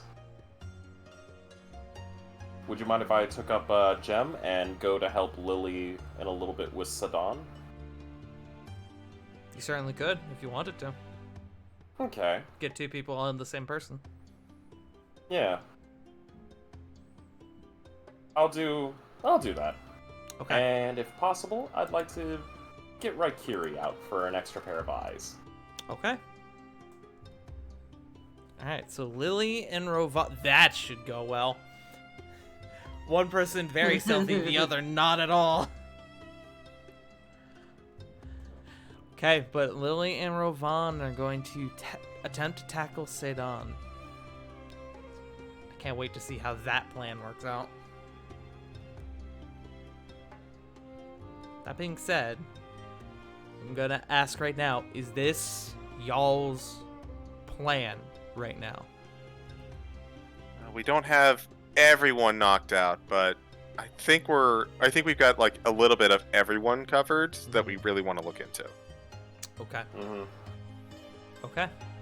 I mean, I don't speak for the group, mind you. You also may Yes. potentially have a bit of time later, because like I know that like this isn't going to be like a 24-hour sort of thing. You guys are going to have more time for things later, but this is your plan right now. This is the immediate plan. Yes? I believe so. Here, I'll even denote it. Dunno. Any hard like I don't know why I almost said proclamation. That is such a word that Any hard stops? Anyone pumping the brakes? yeah, fucking I don't know why my brain went to proclamation. That was so fucking out of like nowhere. But any hard arguments for this plan from anyone? Going once? Nah. Going twice? Nope. Okay. The group of you, all with your plans in mind, spread out to cover the town and begin your investigations. And that is where we are going to end tonight. Yeah. Welcome to Haven, everybody. Well, It's welcome good back to to be Haven, back. I suppose. Okay. Can y'all see why I was so excited for this? Political intrigue, possibly fighting a dragon, God, I hope probably not. definitely punching a council member. Someone's gonna get decked. We are not sure yet. We are not sure yet, but someone's gonna get a decking. Shut up. No. Shut up. I'm glad I wasn't the realized only at one the hearing moment I that. said it. Somebody's getting I the mean- decking, brother. Declan? I mean, Decking. Declan. depends on the person, honestly. Smilers. But At least on the length and width of deck. You're welcome. that being said, I'm on it tonight. Fuck me. you are. Yeah, That being interesting. said, thank you all for joining us tonight. Let's go ahead and do outros. Let's start with our very own Haven Dweller. Punk, go! You all can find me on Twitch, Twitter, sometimes TikTok at PunkYardDog. We missed this last week. I was seeing the Dragon Ball movie with Tart, That's me! with JC, so hopefully we'll have that this week. I need to look at my work schedule again. There's talk of changing my shift from closing to mornings. Woo! That would Morning. definitely change my schedule, but we'll see. I will throw it on over to J Frost. Oh, shit. Okay. Hi. Hello there. You can find me here at twitch.tv/jfrost747. This week, it's gonna be pretty good, because I'm managing to take not only my normal day of Tuesday off and as well as Saturday, but I'm also taking tomorrow off, because I need it. Other than that, you could probably see me doing some streaming of Overcooked 2, as well as Golf with Friends, where I'd love to torture my SO by playing a child's game of mini golf. As well as maybe doing a little bit of Divinity 2 Original Sin, and we're getting into the Battle Royales. I am going to get completely dunked on by some 13-year-old kid who will dab on me in Fortnite. We'll see how that Yo, happens. Fortnite. Yes, I have Fortnite, brother. Footnute. Yo, Fortnite, let's go. Fortnite. I need to Where are we level dropping, up. folks? Fortnite! Where are we dropping? Where are we dropping, Kakarot? Where are we dropping Kakarot? God damn it. Alright, I see we're doing our Vegeta impressions now. Alright. So where are we dropping, Vegeta? God damn it, Nappa. Pass it to someone, J Frost. Joe, chill yourself. God damn it. You go ahead and find me over at Twitch at twitch.tv/Joe_Mojo, where I am the host of MNW Firing Line, your one-stop recap shop for everything Multiverse Nexus Wrestling. We're going to be doing our Multivania recap on Thursday at 8 o'clock Eastern Standard Time, and all to prep for when we return this coming weekend. Maybe. Who knows? Until then, you can go ahead and find me on Twitter at TheJoeMojo, where I post mostly a bunch of nonsense, as well as Monday Night Duel at Casey Punk's YouTube channel. And I'm going to go on ahead and give it on up to River. Oh, that's me. That's you, yes. That is Show you. yourself. You can find me over at twitch.tv/WickedRiver97, where this week I'm joining the cult. I'm playing Cult of the Lamb. Finally. Yes. Look, I Cult was game, cult waiting. Game, cult game. I was Dog cult, gifted dog it. cult. Listen, you're persuasive enough, you can definitely lead a cult. Don't say that. Cult of Stop the that. gay. No, Cult of the Gay. Cult of the Fuck game. yes. Queer Mine's called cult, queer cult, queer cult. The Alphabet Mafia.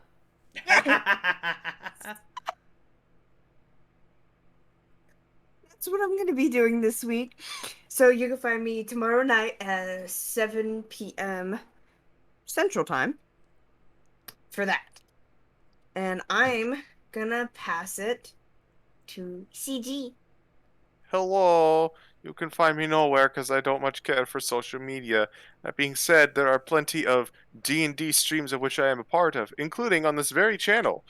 Up this coming Tuesday, we're going to have our Curse of Strahd session. Woo! The party got stabbed in the back twice in one episode. It was fun. Woo! One of those is dealt with. The other one is one of the relationships has been officially severed. The other one is currently still. It's complicated. So we're gonna see the fallout of that. But you can also catch me over on Burnout Vaughn's channel every Saturday, every other Saturday, for Saved by the Spell, a Strixhaven campaign of which I am a player, as well as over on Burnout Vaughn's channel, the Pact Tactics mini campaign that I am running through the month of August, probably a little bit into September. Yeah. He's all warlocks. He's including the good punkles right here, and we're That's I you! didn't say it. huh? I didn't say it. Sorry. I hope that didn't insult Pack Tactic. I just wanted to give you something to shill too. Yee, no worries. Trust me, I've been there. But he's good shit. Go come check out. He's fun. I am DM and I summon Sandrake Sun Party. I also ration now. Do not know why. I've done that too. Yes. I get that way when I'm sick. We're simpatico, my brother. Oh boy. I am excited. My brother. Me too. Gimme, gimme, gimme. At which point I will pass it to my Sandrake holding companion Tart. That's me. Hello. My name is Farting Tart. And the next time we play this game, it will be my birthday! Perfect. Birthmas! DM Oh. gets inspiration. I do. Or no. I do. Look, No. it's only fair. Yeah, but he could re-roll a natural one that he rolled Look, as the DM. look. Don't worry about it. Diana gets inspiration. Diana gets inspiration. Consolidate. Yes. I am the humble double master, the pudding pastry farting tart. You can find me here at twitch.tv/farting tart, where I do D&D, I do variety games, and tomorrow I start my new job. Let's Hell fucking yeah. go. Let's go! Yee. Dude, no dog is safe. All pet. All pets. All shall be pet. But yes, no, I start that tomorrow. I am excited and very slightly overwhelmed as I am here like, oh god, there are so many things to do now. But yes, this week we will be This week we will be continuing the Curse of Strahd. I plan to finish up Cult of the Lamb. I work tomorrow and Wednesday, but that's not gonna stop me from doing streaming things. You can also find me tomorrow on twitch.tv/thejig for another episode of Legacy of the Dealbreakers, where I play a big cowman who swing hammer real good and is also smart. But yes, that's me. I guess we should find someone to raid. I see Gumsy. I see Squatch. I see my buddy Zelda. I see Monkey, are you Connor. Yeah, all I got is Connor, Squatch, and Gumsu myself. I would recommend Squatch. We rated Gumsy recently, and Squatch not so much. I was thinking of rating Squatch as well. He's doing I just fucking wrote his name as Squatchwing. I was thinking of it as well as he's doing his wrestling show, Hard Knocks. So Hell yeah. School of Hard Knocks. School of Hard Knocks. School of Hard Knocks. Yeah. Hard Knocks Academy of Wrestling featured on the multi-venue pre-show. Yes. Hell yeah. So let's go give him a little bit of love. Go. Show him some love. Let him know who sent you. We will be back next week. My birthday. Ow, Not to brag or anything. Are you sure you want to have a session on your birthday, love? It's your birthday. Hey, Nothing also- sounds better than my birthday than playing D&D with my friends. Aww. Also, Okay. Tart, you might want to cancel that raid. Why is he raiding? Oh, He just raided in a blood mage. fuck. Come see Whoops. it. Come see this. Guess so. The fates willed it so. Hello, Gumsy. Sorry. No, that Thank was you for important. letting us No, know. thank you for telling me that, because I didn't want to Dude, raid I it and have then they'd raided be like, into where the some fuck mad are raided we? into me. The stream. By the way, if you raided at the right time and you raided someone who's trying to raid you, your streams just end. That is correct, yes. Oh, that is unfortunate. It's pretty funny. It's pretty funny. Kind of just Mutually cancels out. assured stream ending. Yes. But go show Gumsy some love. We will be back next week for another episode of Exilia Regalia. Thank you all for joining us. We love you. And remember, as always, Black Lives Matter, Trans Lives Matter, Stop Asian Hate, and nobody's told you today, you fucking matter, gamer. I love you. Mwah. But we will see you all next week. Bye-bye! See ya. Bye. Adios. Cake next time.